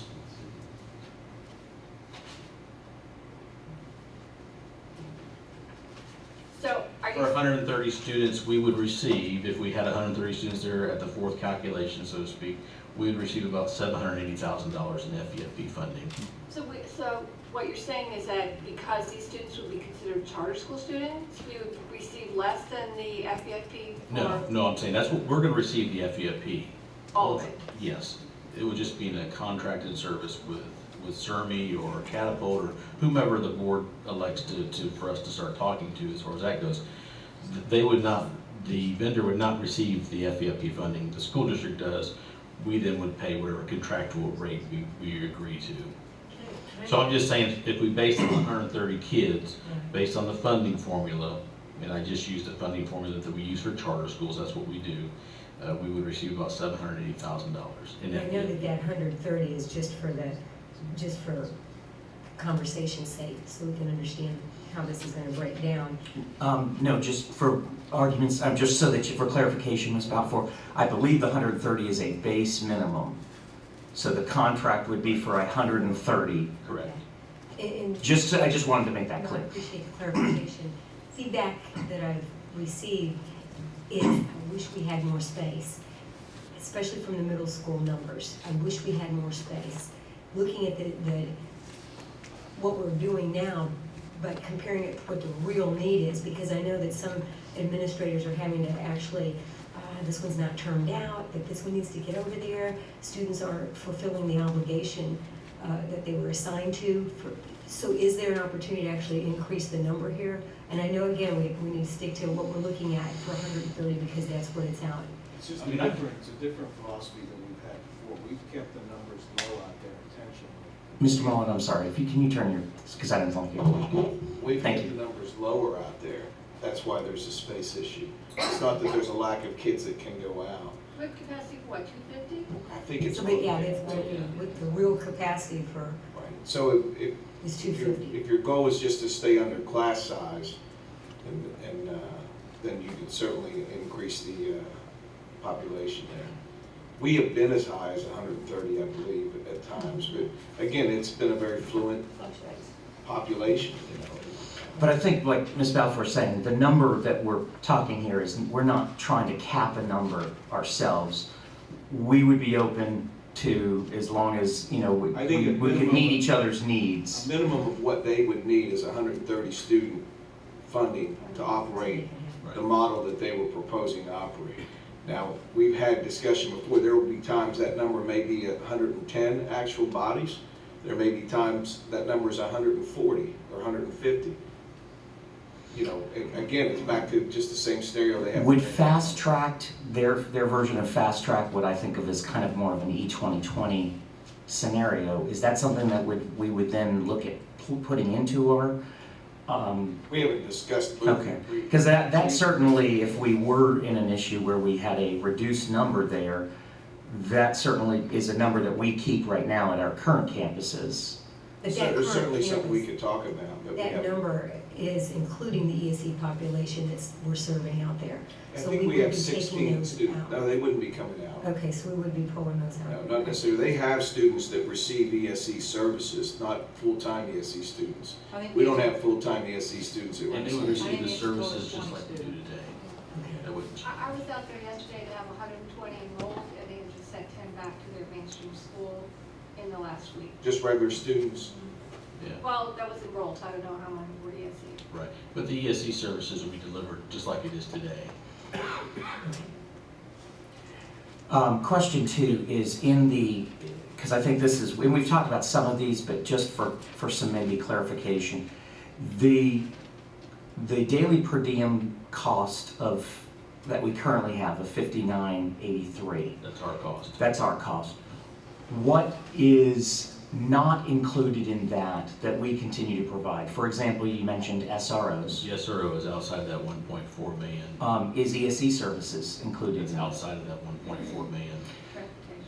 Transportation? Transportation is outside of that, correct. Now, I did include that because basically on CERMI's proposal, they would reimburse the district for fuel and maintenance of the school buses. So I did include that as a revenue coming back to the school district.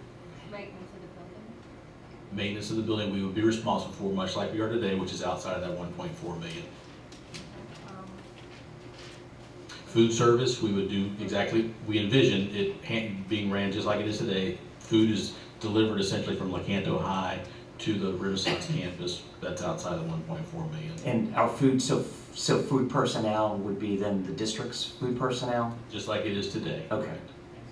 But that wasn't included in your cost No, per ma'am. student? Because those are outside of the 1.4. I just looked at the general fund dollars. And I think it's important for us to understand that those are things that are already outside of those costs The now. 1.4 million is essentially all your staff, your utilities, that's the biggest piece, electric, garbage, water, sewer, et cetera, et cetera. Substitutes is another big piece of that. So I mean, those are what's inclusive of that 1.4 million. All right, so I guess what we would want to know Mhm. from, we call you CERMI? Call me Mike. Mike, CERMI, Mike, is the staffing. I have that, or unless you want to address them. Either way. If you would, I mean, does the board have a preference? Because I was gonna say, I'd be interested in what CERMI's thing is on that. But if you wanna do that, and then maybe Mike can explain I'll just give you further. kind of what he shared with us. As administrative staff, you have a principal, a secretary, a director of operations, and a data entry clerk. All right, what does the director of operations do? Mike, Basically, that person is gonna run the behavior side of that school. Okay, so it's like is this considered an administrative level position for a teacher? In our scope of things, it is, yeah. Okay. Pay is the same as an administrator or a teacher? It'll be slightly higher than what a teacher would make. Thank you. So you have the principal, the secretary, the director of operations, and the data entry clerk. Okay. Teachers, you have 6. And essentially, what he has listed here is English, math, social studies, reading, science, and then 1 to determine what subject I guess you would need. Correct. No PE? What we found in Marion County is most of our kids need intensive reading and intensive math, so we don't really have an opportunity to offer PE. What we do ensure is during our science class with the field trips, kids will get exercise. 2 behavior specialists. And what, all right, tell us about what the Behavior specialists. Okay, thanks. They're those people that I talked about earlier. Mike, and I just apologize, if you don't mind, just Okay. because sometimes the public can't hear and then Okay. we get Apologize for that. understandable comments that they need I to. think from our observation, their behavior specialists are similar to what we used to call deans. Now they're TOSAs, behavior TOSAs, or student service TOSAs. Yeah, they're my kids guys, and girls. What we'll do is we'll find people that are really good at bonding with students, can come in and follow the guidelines that we have set up to redirect those kids when they have a problem, to build a relationship with those kids and get them back in class functioning at a high level. So those are people that they might be paid. When I find people like that, or when we find people like that, we do everything we can to get them and keep them, because those are the lifeblood of what we're trying to do. But they're not necessarily certified teachers. They're not necessarily certified teachers. Some of them are not necessarily even degreed. We'll work on that to get that done. But the best example I can give you is I have right now a coach at a local school in Marion County who didn't have his bachelor's, but he wanted to work with kids, and man, he's really good with kids. Oh, we right, the guy from Vanguard? Yes, and so, he's working hard at getting his degree, and he's one of the best kids guys we've had, and he does a great job getting the kids to understand what we want them to do and why they'll benefit from doing that. And you don't use any paraprofessionals No, and no custodians? no, we have enough kids after school not doing the right thing. So we have at our Renaissance Center 14 teachers and 15 support staff, of which that support staff, maybe 2 of them might be doing clerical duty. How do we go from essentially 30 people to 6 and provide the same level of quality of education? Well, I think from what I've learned about the Renaissance Center is we're going to offer 5 classes, and we're going to offer really good 5 classes. And what they're going to, and if kids need something beyond those core courses, we're going to supplement those with some computer-based instruction, some other things with electives. But we're going to offer them those core courses with good, strong teachers that are really astute at teaching the material for those classes. I think sometimes, we want to be as good as we can be, but we're going to narrow our focus to what we're going to offer those kids and what we're going to provide for them, because then we can be really good at it. How long are your class periods? Right now, we run anywhere, we have a couple different schedules. When the kids are on the field trip, they'll go 1 hour and 15 minutes in the core subjects. Sometimes they'll go 75 if the field trip's not gone. So we have differing classes that we have to have, depending on the reading obligation, depending on the other things that they have to do. And again, since you don't have teacher aides or paraprofessionals in the classroom, you have the one teacher in the classroom with 15, 20 kids. With a camera, with an intercom, with behavior specialists right out the door, and a resource officer right down the hall. Okay. With monitoring of those classrooms in there. I mean, the more adults you put into the classroom sometimes, the more counterproductive that can be. And so I want those kids to be able to show that they can function with one teacher in a classroom setting so that we can prepare them to go back. Yeah, there's a book out right now called David and Goliath, and it talks about the inverse U effect.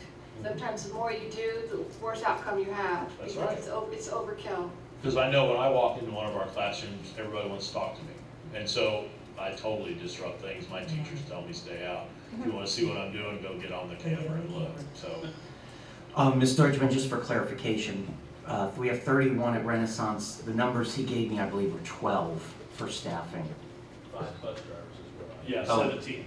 Well, But we don't have bus drivers in here, so I'm saying comparative staff, though, I believe it's 5 bus drivers. 12 to 31. So I just wanted to, so that we had that. That's a 10 to, and then the resource officer would be 13, so that's a 10-to-1 ratio on campus, which I think keeps us very safe.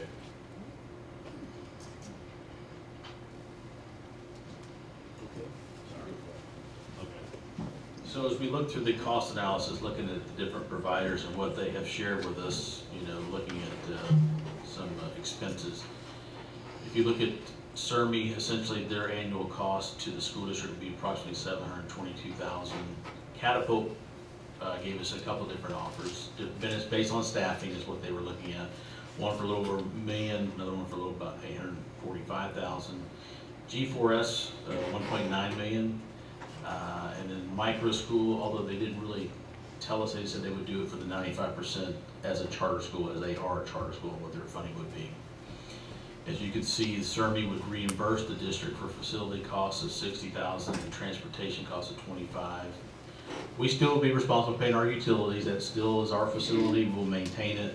We'll pay those utilities. And then custodian, I figure we would allocate like 2 times a year to go in, like maybe Christmas break over the summer to do, you know, the good deep clean that we do all of our schools, because we want to maintain our asset.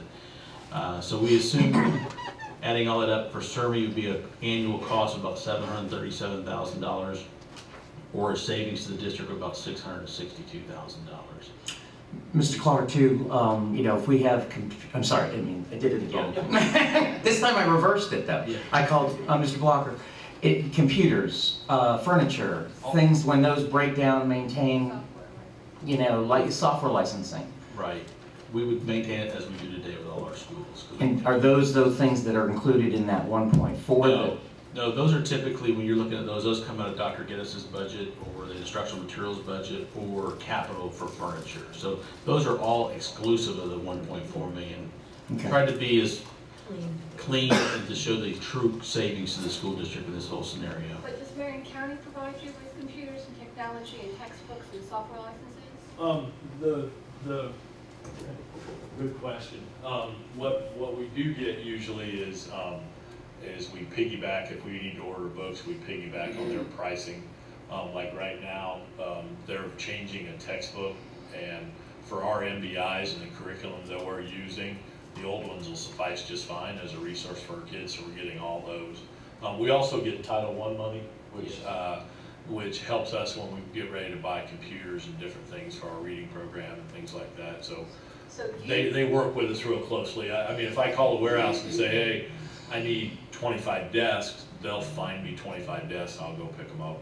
And But as far as technology, you buy the technology for your own school? Yes, we have been buying the technology for quite a few years. Now, we do get some hand-me-downs when the detention center and the DJJ program that's in Marion County got a grant to replace all their technology. We went and picked up the old ones and brought them in and called them ours.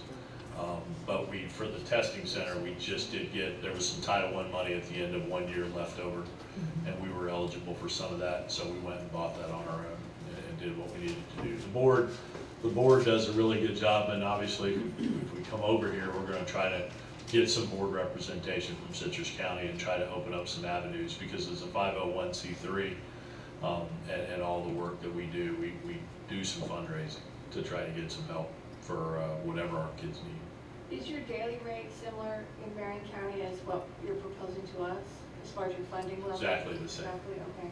So you're able to not only provide for staff, you're able to provide for some capital outlay expenditures on your behalf? Yeah, in the past, we've had some additional because obviously we bring in some revenue from renting the group homes, and we bring in some revenue from the apartments, and we've diversified enough over the years. We used to have the aftercare contract for DJJ for 5 counties, and so we've made some profits over the years, so to speak, that's allowed us to have a pretty good base. We've raised some money over the years for all of our scholarship dollars, so we're in a pretty good financial position. We have a huge asset in our building that's just about paid off, so we've been able to do some things through capital outlays and other projects to help us out.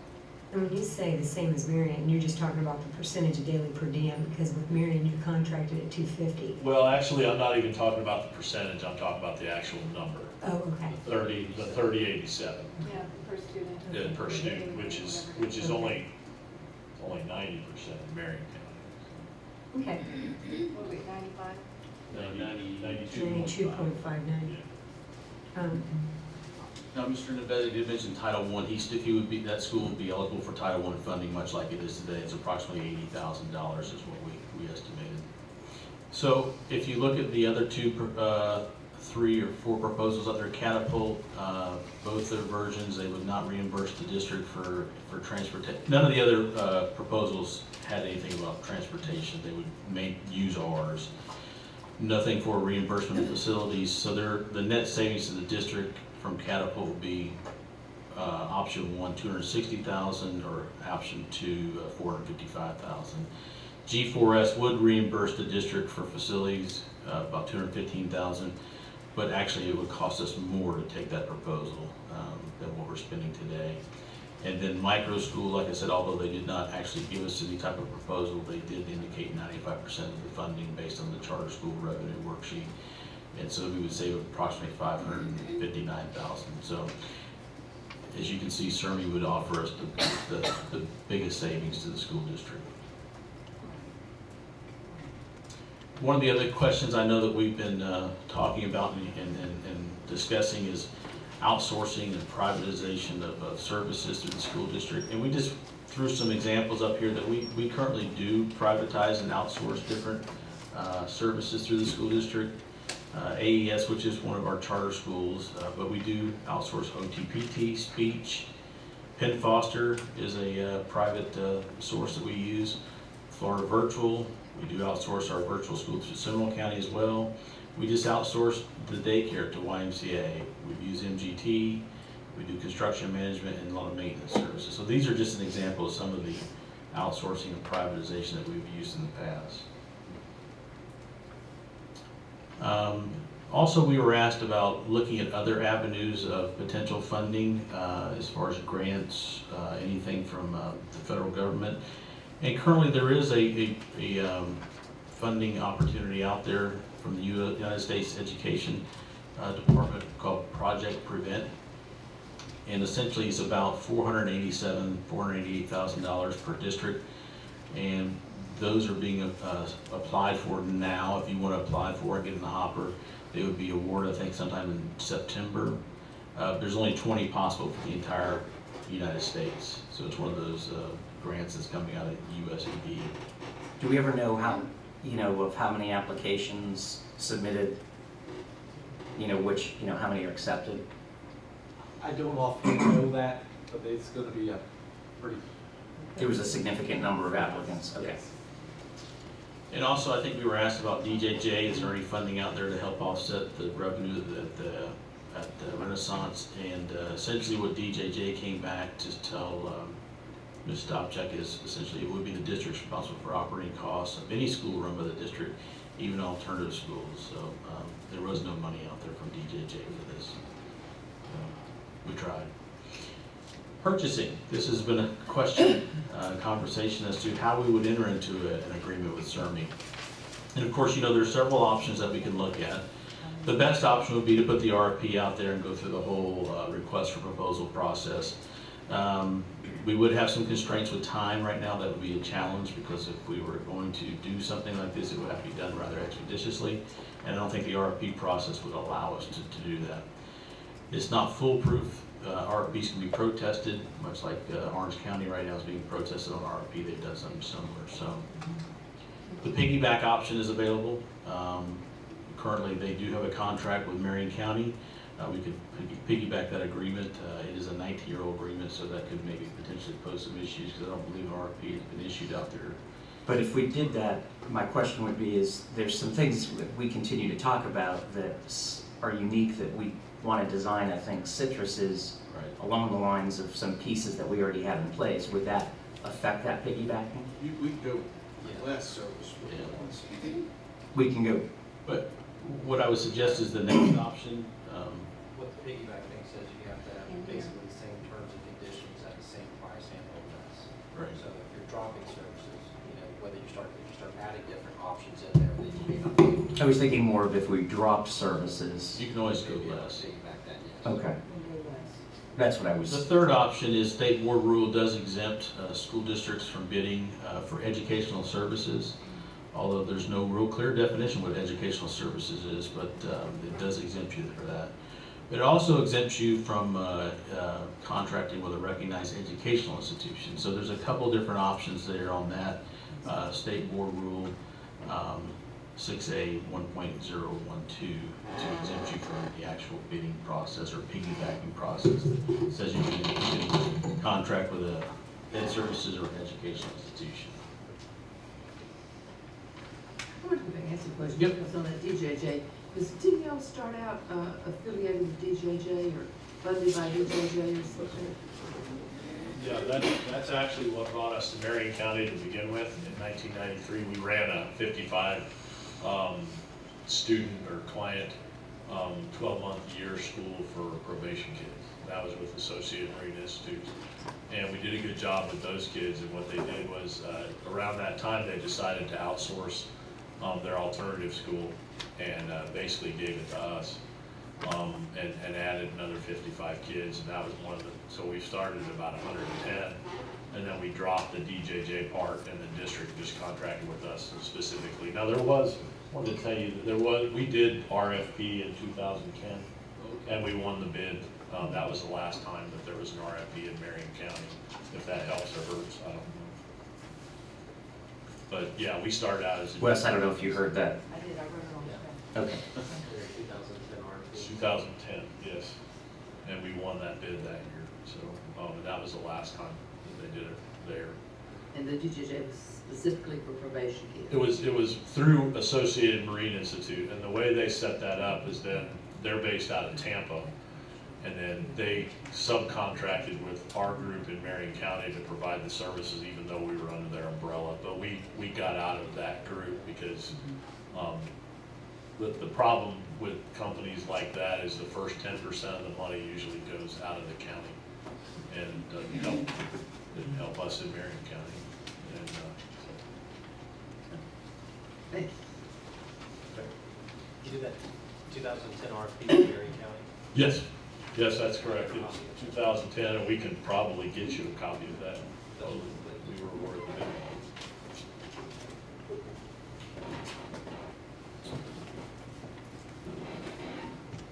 Okay, so the overview, possible options. We do nothing, no changes. We just maintain the Renaissance as it is today and operate it. Maintain operational control, but reduce spending to match the FTE. Remember, the FTE on 130 kids indicated was around 750, 770,000. So we would reduce the expenditures to match what it would bring into the FTE. Use the purchasing options we discussed, piggybacking existing agreement with CERMI, and bring back a contract for the school board for review and discussion at a later date. Conduct an RFP process for alternative ed services and present additional options to the school board. This may be time prohibitive, like I said, we need to get something done rather quickly rather than later. Or any other options that y'all want to discuss here today and present to us that may be something we haven't thought of. Okay, Mr. Walker. Board members? I'd just like to say thank you for all your work. It's a combination of many people. I know. I'm saying thank you to all of you. Mr. Blacker, Yep.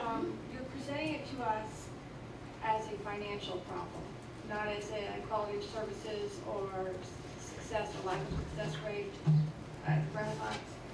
It's the crisis of the moment. Last year, the crisis of the moment was a media specialist. The year before that, it was the PE teachers. The year before that, it was other things. So we're focusing on Renaissance right now because it appears to be the low-hanging fruit of the budget reduction this year, not because it was identified as a school that needed a different model. So that concerns me Well, if we go back several years ago, we've been talking about Renaissance and this, financially. yes. Okay, so let's talk about finances then.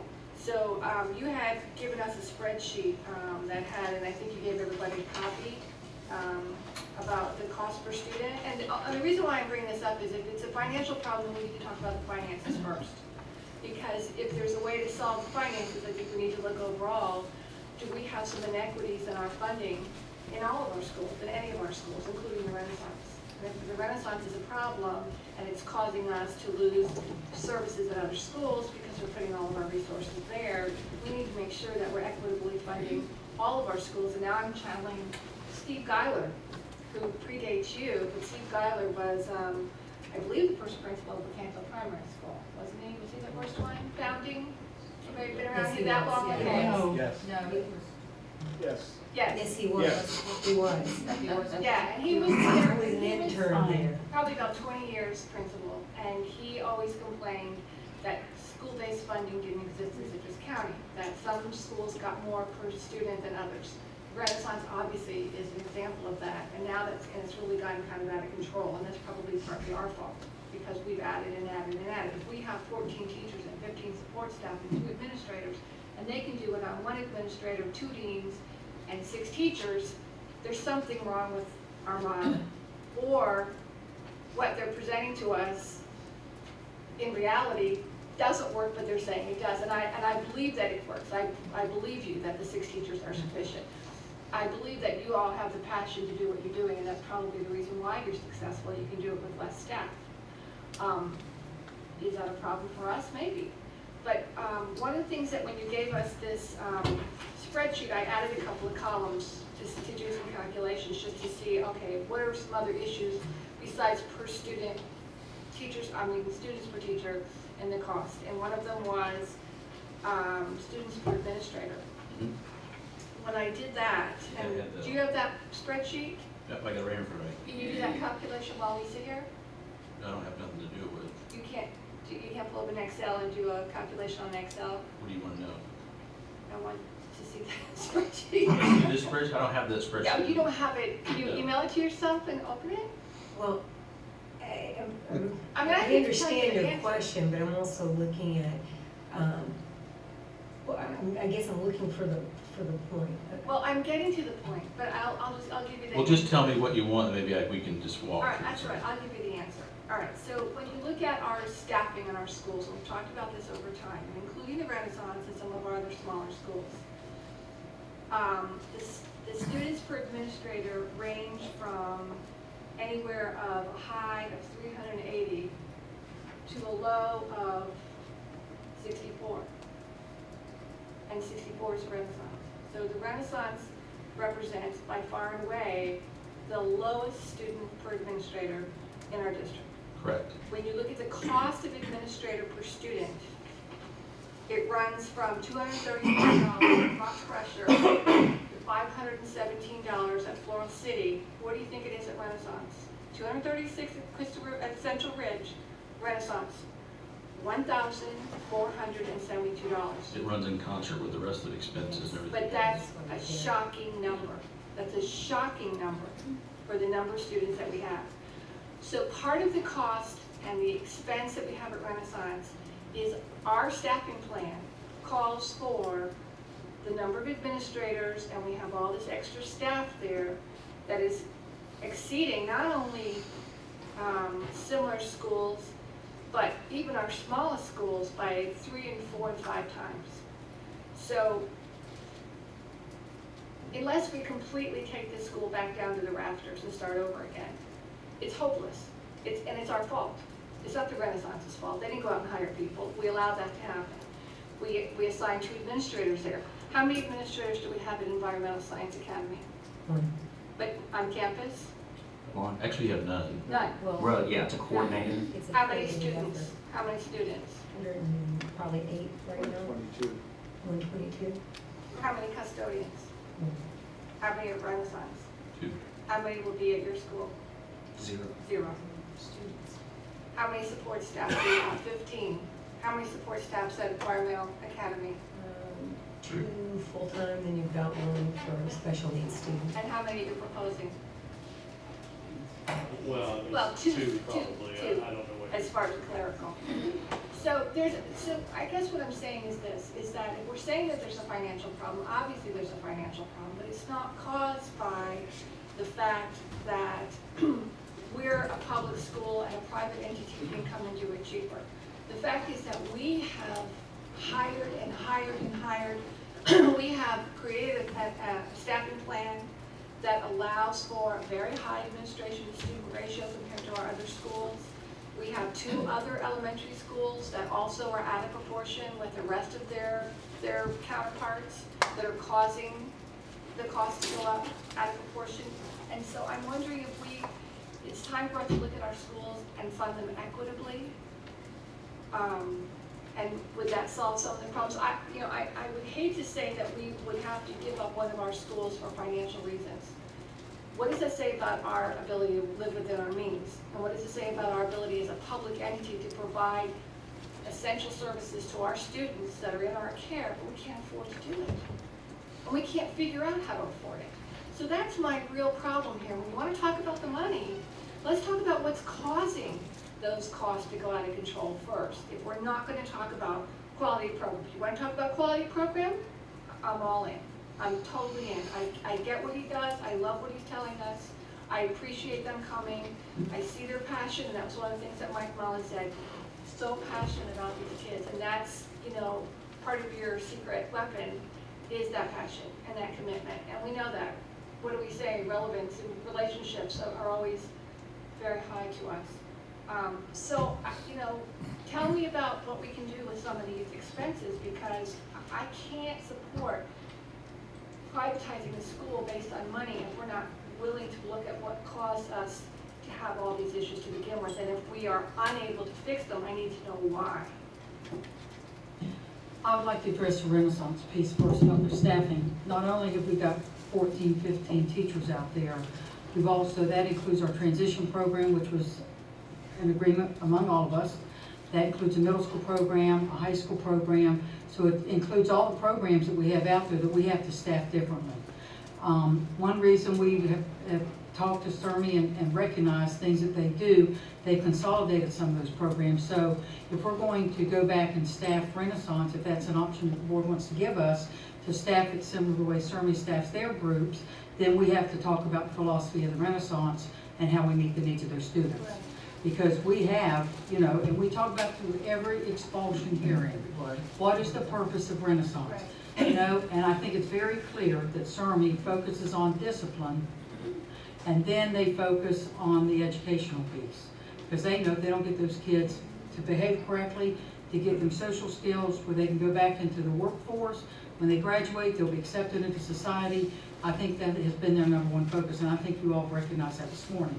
As educational facilities, as an educational group that we all are, our number one focus out there is the education. We've talked many times, how's that kid going to get honors chemistry? What are we doing about this academic piece?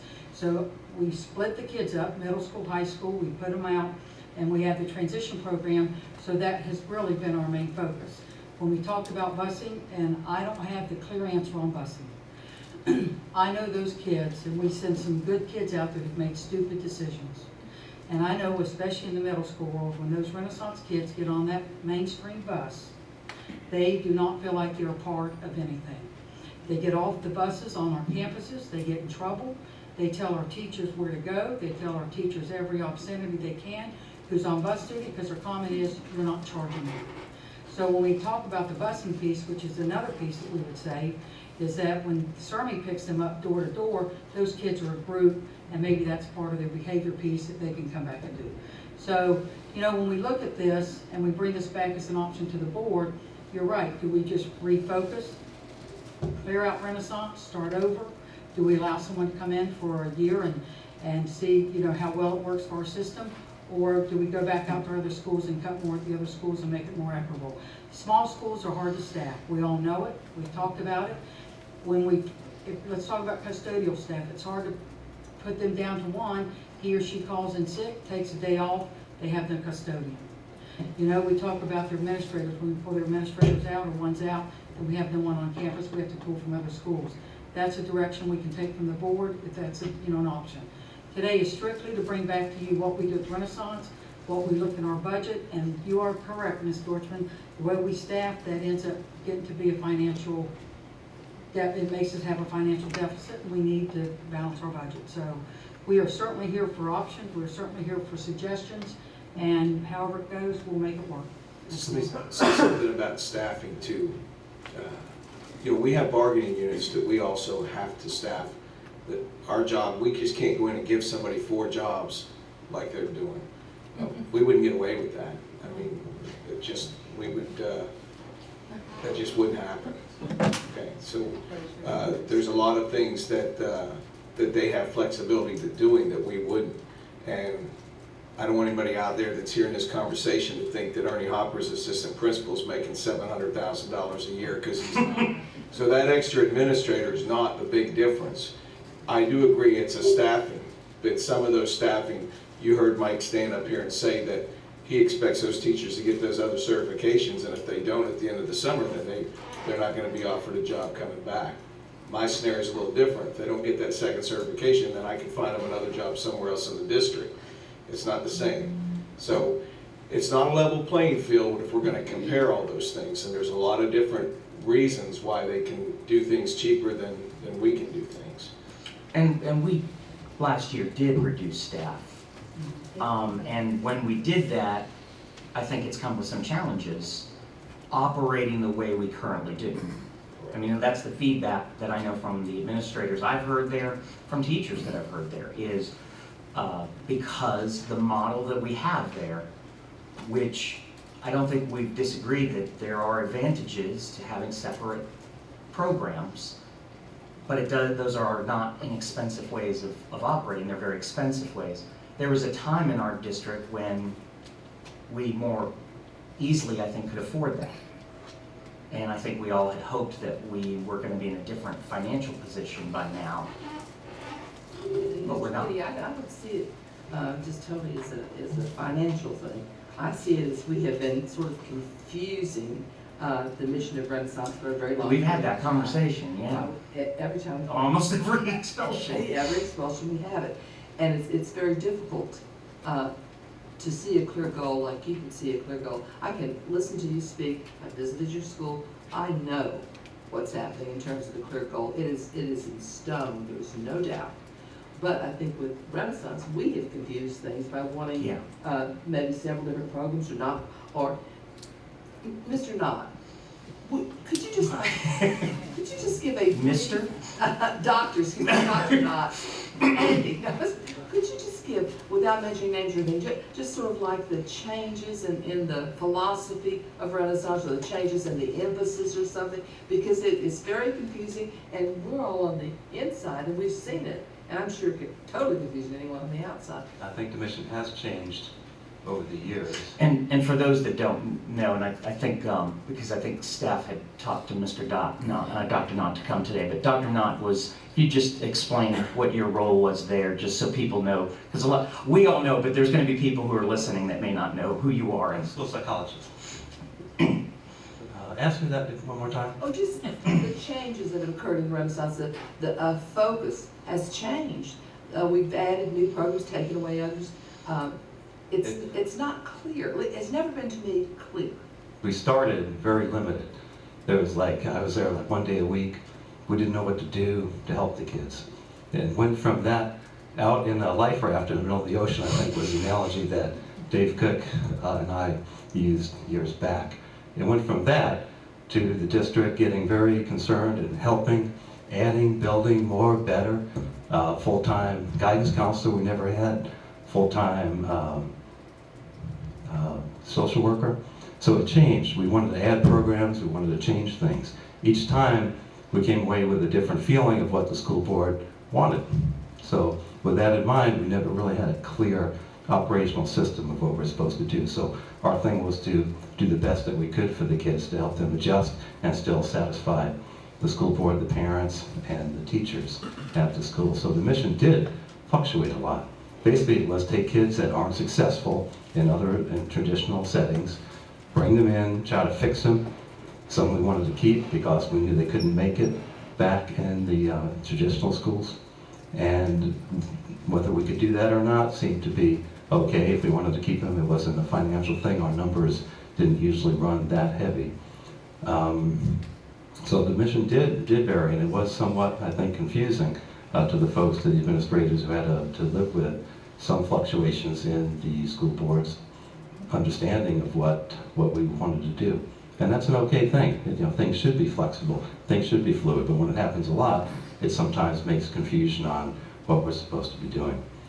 So there are certain advantages in having a solid model, like, okay, we're a disciplined school, and we'll handle discipline. From what my understanding of that program, I like the idea that there's no in-school suspension, reduction of out-of-school suspension. Again, I think we should kick kids into school instead of kicking them out of school, kick them into Saturday school, kick them into after-school program. Did that.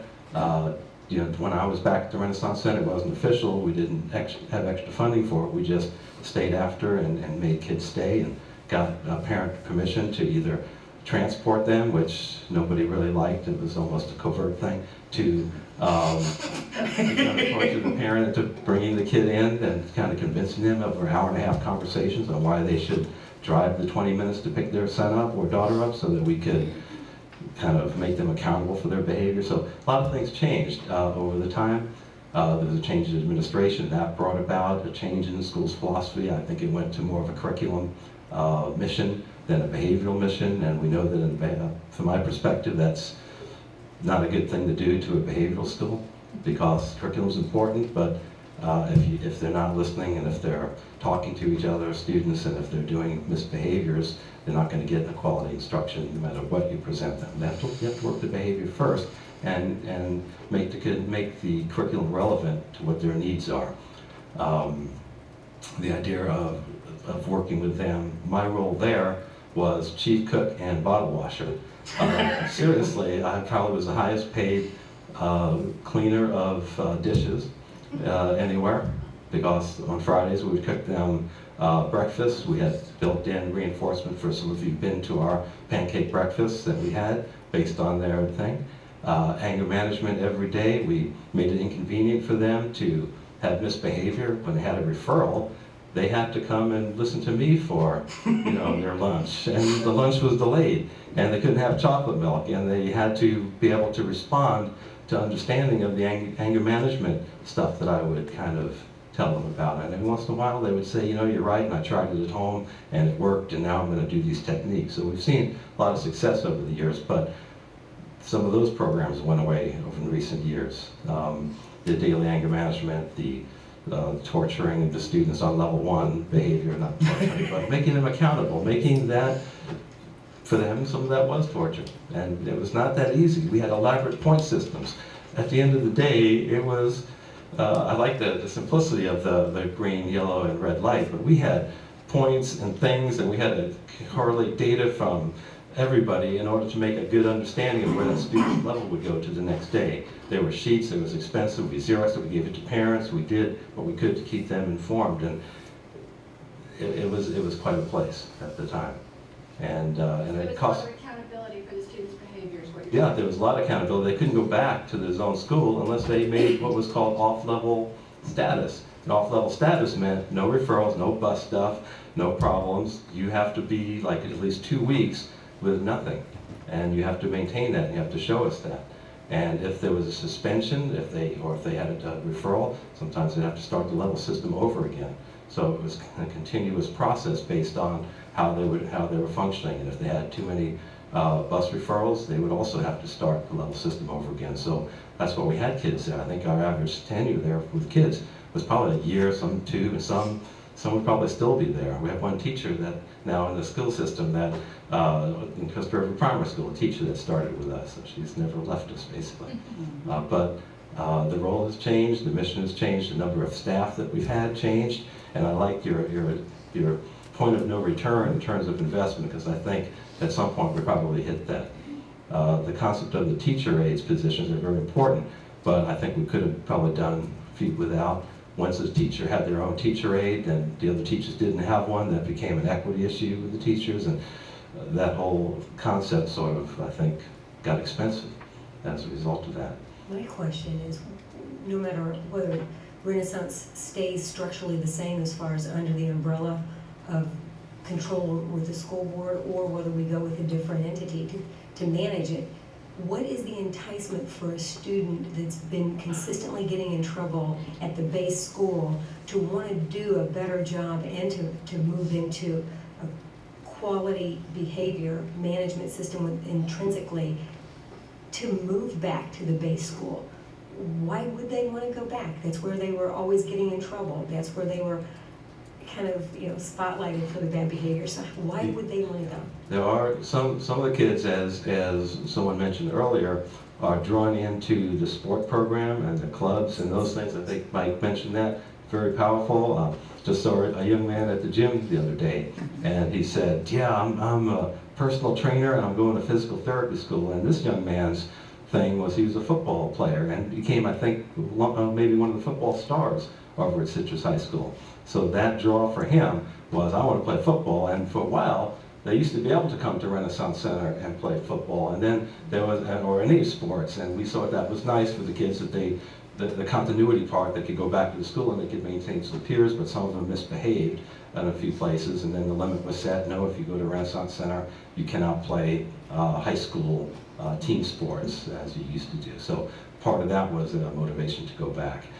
Girls, for guys, mostly guys at the school, there are more girls at the regular, so being there, that peer group, just the natural things are there, being able to have a larger campus, not being under the microscope, every moment for your behavior is an incentive. The bus, it's quicker to go there, more social opportunities, wider range of courses for the ones that are interested. But until they pay attention and know how to interact with people in a way that's suitable, appropriate, and responsible, it doesn't matter. They have to get that first.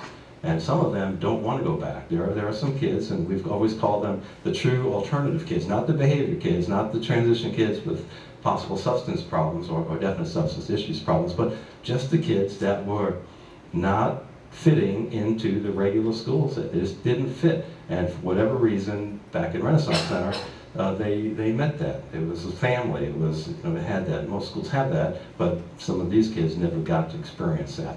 We're able to do the 3 C's, have them contribute to something, have them confident, and have them connected. And once we got that, and it's easy to do that in a small school with kids than it is. We've had kids that were autistic that became our technical advisors, and the kid would smile and glow and do everything. All you had to do is say, we need your help to fix this. And this kid was on cloud 9. We gave him a little badge, and he was a happy guy. So but you can do that stuff, yeah. But that kid, send him back to regular school, that's not going to happen. But some kids are geared for that, and then there's a smaller population that just aren't. And so the whole concept of should it just be a in and out program, or should it stay as long as possible? We had kids stay for years and years and years and years. And they did okay there, and we didn't see a problem with it. So again, another mission. What's our mission? Get them in, get them out, keep them forever, let them go when they're ready. It's like going into the hospital. You have some people in the emergency room, you treat them, they're out. You have some people that need outpatient care, and you have some that, they're not going to make it.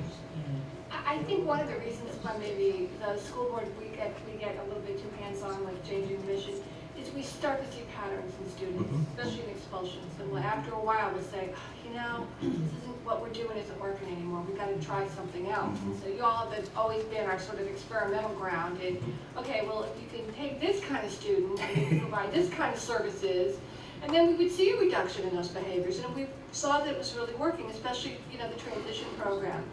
I think we haven't addressed the mission of the Renaissance often enough. I know when I go to the high school directions and also the high school pupil progression plan, is one of the questions that comes up is, what is the mission? And we just never have sat down and done that collectively and said, okay, this is it, and we're not going to mess with it anymore. And maybe that's a good lesson for us, is that whatever entity is the in charge of the Renaissance, we need to let the Renaissance develop its mission and tell us, this is what we're going to do, this is how we're going to do it. And if you have a problem with that, let us know, but please don't keep changing what you want us to do. That's been the problem. With every new leader, you've got a different Yeah. philosophy that comes on board. So And board changes And it and needs kids to be change fair. and the problems sometimes change. And you know, Yeah. to our district's credit, I mean, we built, I don't think there's another Renaissance Center built like this one, I think, on the planet. Like I had that conversation with Ms. Powers the other day. They don't start building a brand new school as nice as the Renaissance Center for an alternative education population. So I don't think that anyone should have any doubt that Citrus County Schools and the people that belong to that decision-making don't care about this hard to deal with population. You've gone way over, from my perspective. It's an incredible amount of resources that you've, I mean, just look at the spreadsheet. We'll tell you how much overboard that Well, I want is. to add to what Andy said too, and in 1996, I ran as a school board member within an alternative school, and then a few years later, we opened one, so I'm very proud to be able to say that we still house in Citrus County Schools an alternative school and the facility that we have. And I will tell you, people walking in that facility all the time amazed how nice and clean, because I think when we first built that school, I always heard on the street, I can't believe you're building that school for that type of student, we need remodeling other places. So, and I said that after we spoke to Mike, I said, well, maybe he'll see the facility and we can hire him full time. So, but you know, I think, I don't want to leave here today without making this comment. I don't feel like that we are giving our students away to anybody. I feel like that we would develop a partnership, whether it's CERMI or another group, but I feel like it's a partnership. I think we've addressed that at the board, and you know, I always feel like as one of the board members, but in every expulsion we discuss, you know, what's the mission, what are we supposed to be doing up there, how do we change that? And I feel like that they have a clear direction, and I feel like that it would be a partnership, not handing our kids to anybody. I don't think anybody at Renaissance has failed in their instruction or direction of the school. It's just, I think Ms. Balfour just said it, we bring in different leaders, and they've all got their own philosophy, so therefore they run with it. So, Andy, I appreciate you going up and visiting, because we have a lot of respect on your thoughts and comments about, you know, the kids that we serve at the Renaissance. So thank you for Appreciate taking the that time. opportunity. We And appreciate not it. to put you on the spot, but you know I'm famous for that. So your impressions of that program in Ocala compared to maybe what we do here? Okay, again, just there briefly. Right. And from that brief, the passion comes through. Disclosure, disclosure. Talking with Mike, he just seems like the right guy for the job. Andy, you can't take the fifth with Ms. Dorchman. so- Yeah, I know. So your I cue think- answer. I think they do more with less. They do more with less, that's obvious.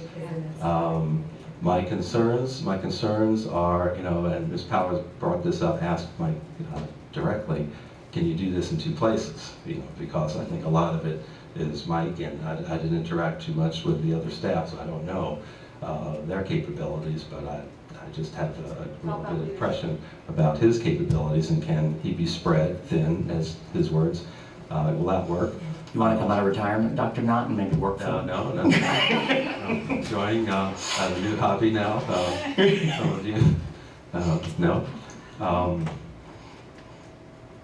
I like the idea of keeping kids in school, like the ISS, and that's something that doesn't require privatization to do.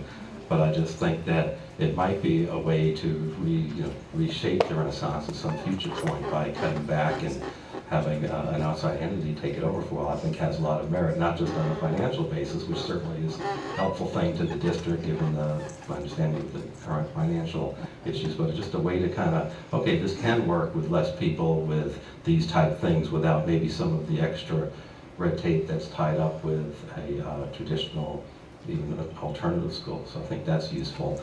I would want to, and one of the capabilities that a private company has is they don't have to retain staff indefinitely if they're not up to par.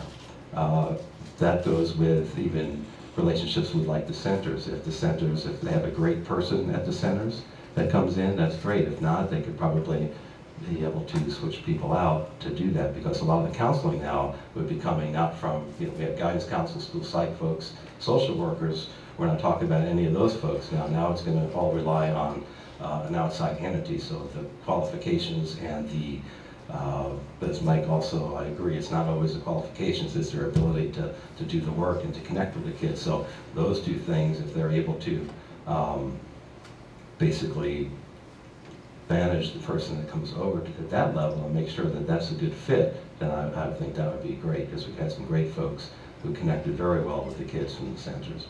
But it would be important. That and again, the training of the behavior specialists, to have good training so that they're working on things, because it's sometimes a difficult thing to know if you're reinforcing the right behaviors or not and how far to go. Those are all questions that they've been able to deal with even without certification. I know some people are very highly certified but still can't relate that well to the kids or apply it, get the people to do it. So it's important, but as long as they're seeking that further education and experience, I think that's workable. So I was impressed at the idea that they could do less, do more with a lot less compared to what we have. And you just watch. I mean, they eat in their cafeterias outside basically, and I imagine it's rough around this time of year when the humidity kicks in, and they didn't see anybody complaining. So they seem to have a really good morale with the kids. It's very important. Thank you very much for that. Sure thing. We really do appreciate it, Dr. Dodd. I think this board has a great deal of respect for you, and all of us have chewed on your ear from time to time about this very issue. I know a year ago I ran into you, I think, when you were with one of your grandchildren, heading out on a field trip, and it's like, okay, tell me what I don't understand. And you were very gracious, as always. And I will tell you, I had a student recently that had given a speech contest. Today was Tropicana speech for the district, and one of the speeches that they gave was about the impact of the horse therapy that it had, and that what Dr. Knott had done for their life and the improvements they made. And I thought, wow, here's just this young elementary student that's wanting to share the impact of Dr. Knott. So we thank you, sir. Thanks for that. It was a fun day. Apache gets all the credit for that, my horse. Thank you. I'm sorry, before you leave, maybe, Mr. Mullen, did you have something? I just wanted to say, regardless of what the board's decision is later in the day, we recognize we're going to have to change something with the operation of Renaissance. We know that there are many things that are successful out there. There are many things that are not successful. We have an attendance issue that we need to address. We need to find out what the root cause of that is. We do have a lot of cooks in the kitchen, so to speak, when it comes to how that school should be run. We do need to get a consistent mission clearly defined on what we want that school to become. And I think all those things will help us to staff it better and more effectively if the board decides that they want to keep it. But I will tell you that it's not low-hanging fruit, in our opinion. That's not what you mentioned. We brought a lot of things to the board. We brought PE teachers at elementary. We brought media specialists at the elementary. There's a laundry list of things that we've had discussion with. None of those things have been reduced. None of those things have been cut. So we're still in that position. I hate to say it's about money, but we're looking for $1 million. Somewhere we have to find $1 million. It's another idea that the staff is bringing for your consideration. It's an option for another $1 million. It's not, we don't consider Renaissance low-hanging fruit. It's just, there is no low-hanging fruit, in my opinion, in the district. We did those cuts back in 07 and 08, and since then, everything we've been cutting has an impact. It's all had an impact. Thank you, Mr. Mullen. Board members, did you have anything else with anyone here there? Okay, turning it back over to you, Ms. Hemler. We're done. Mr. Clark, anything you need to add? You good? Again, I'll always have an opportunity, but again, we went with the purpose of analyzing CERMI, and I think that they do an admirable job, 6 through 12, working with troubled students, and they do a nice job of balancing behavior and academics. Dr. Knott hit it on the head. You've got to get, and I've known this ever since I was teaching, you have to get the behavior in place for education to take place. And those folks have it. That passion that he had came through very well. So I thank you. Thank you. Board? Yes. We have expulsions at 2 o'clock. Yeah. Mr. Bradshaw, check with kids. Okay. Just if the board can stand by for a second, we're just Thank you for coming. Well, thank you for having us. us.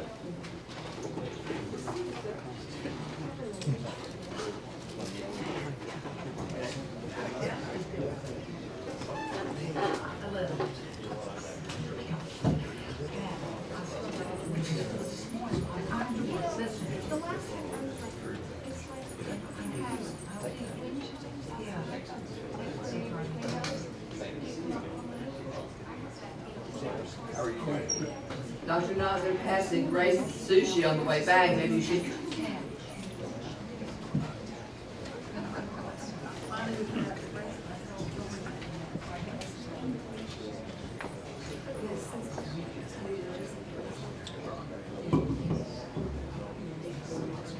Yeah.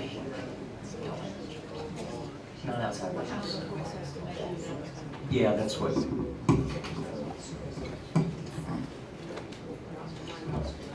Mr. Bradshaw? Mr. Bradshaw, did you have a time or?